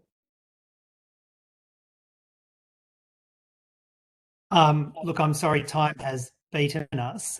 Professor Slevin, did you have a final statement that you wanted to make at this point? Only to say that thank you for this helpful and constructive and respectful conversation. I want to publicly acknowledge and thank the extraordinary public health workforce, not only in New South Wales and Australia. These are people who have been working 2 shifts, 7 days a week for 18 months. Many of them haven't had holidays. Many of them need the next version of the cavalry coming over the hill. Most of them get berated because they don't provide the answer that people want. Everybody wants a perfect answer and everybody's scared. Everybody's still scared about this pandemic. So if you as professional politicians can take a leadership role and advocate their part, understand the nuances and complexities and appreciate that there isn't a tabloid answer to these challenges, and this conversation I'm sure has reinforced that for you, I'm going to ask you to act as advocates of public health, not just as a result of this pandemic, but into the future and long into the future for your entire careers, because you now have an insight into the complexities that are being faced and challenged. And I hope you will take those cudgels up as elected representatives of the people of New South Wales and prosecute that case for public health well beyond the duration of this pandemic. And I thank you for the opportunity to talk to you. Well, thank you very much to all 3 professors. I personally am very grateful for you spending the time and sharing your enormous depth of expertise with us, the insights you have with us, and actually pointing out that these are very complex public policy decisions that we all need to make. And I think on behalf of all the committee, I not only thank the 3 of you, but I extend that gratitude to everybody who's working in public health for us, for the community across New South Wales, across Australia. Thank you to the nurses, the doctors, the extraordinary public health staff. We know how tough it is. You have our collective gratitude. So with that, I will we'll end the broadcast here today. Thank you everyone for joining us. There's a further hearing tomorrow focusing on education, and a key focus for tomorrow's hearing will be the HSC and decisions being made about safety, the HSC students and teachers. Thank you very much. Thank you. Bye-bye.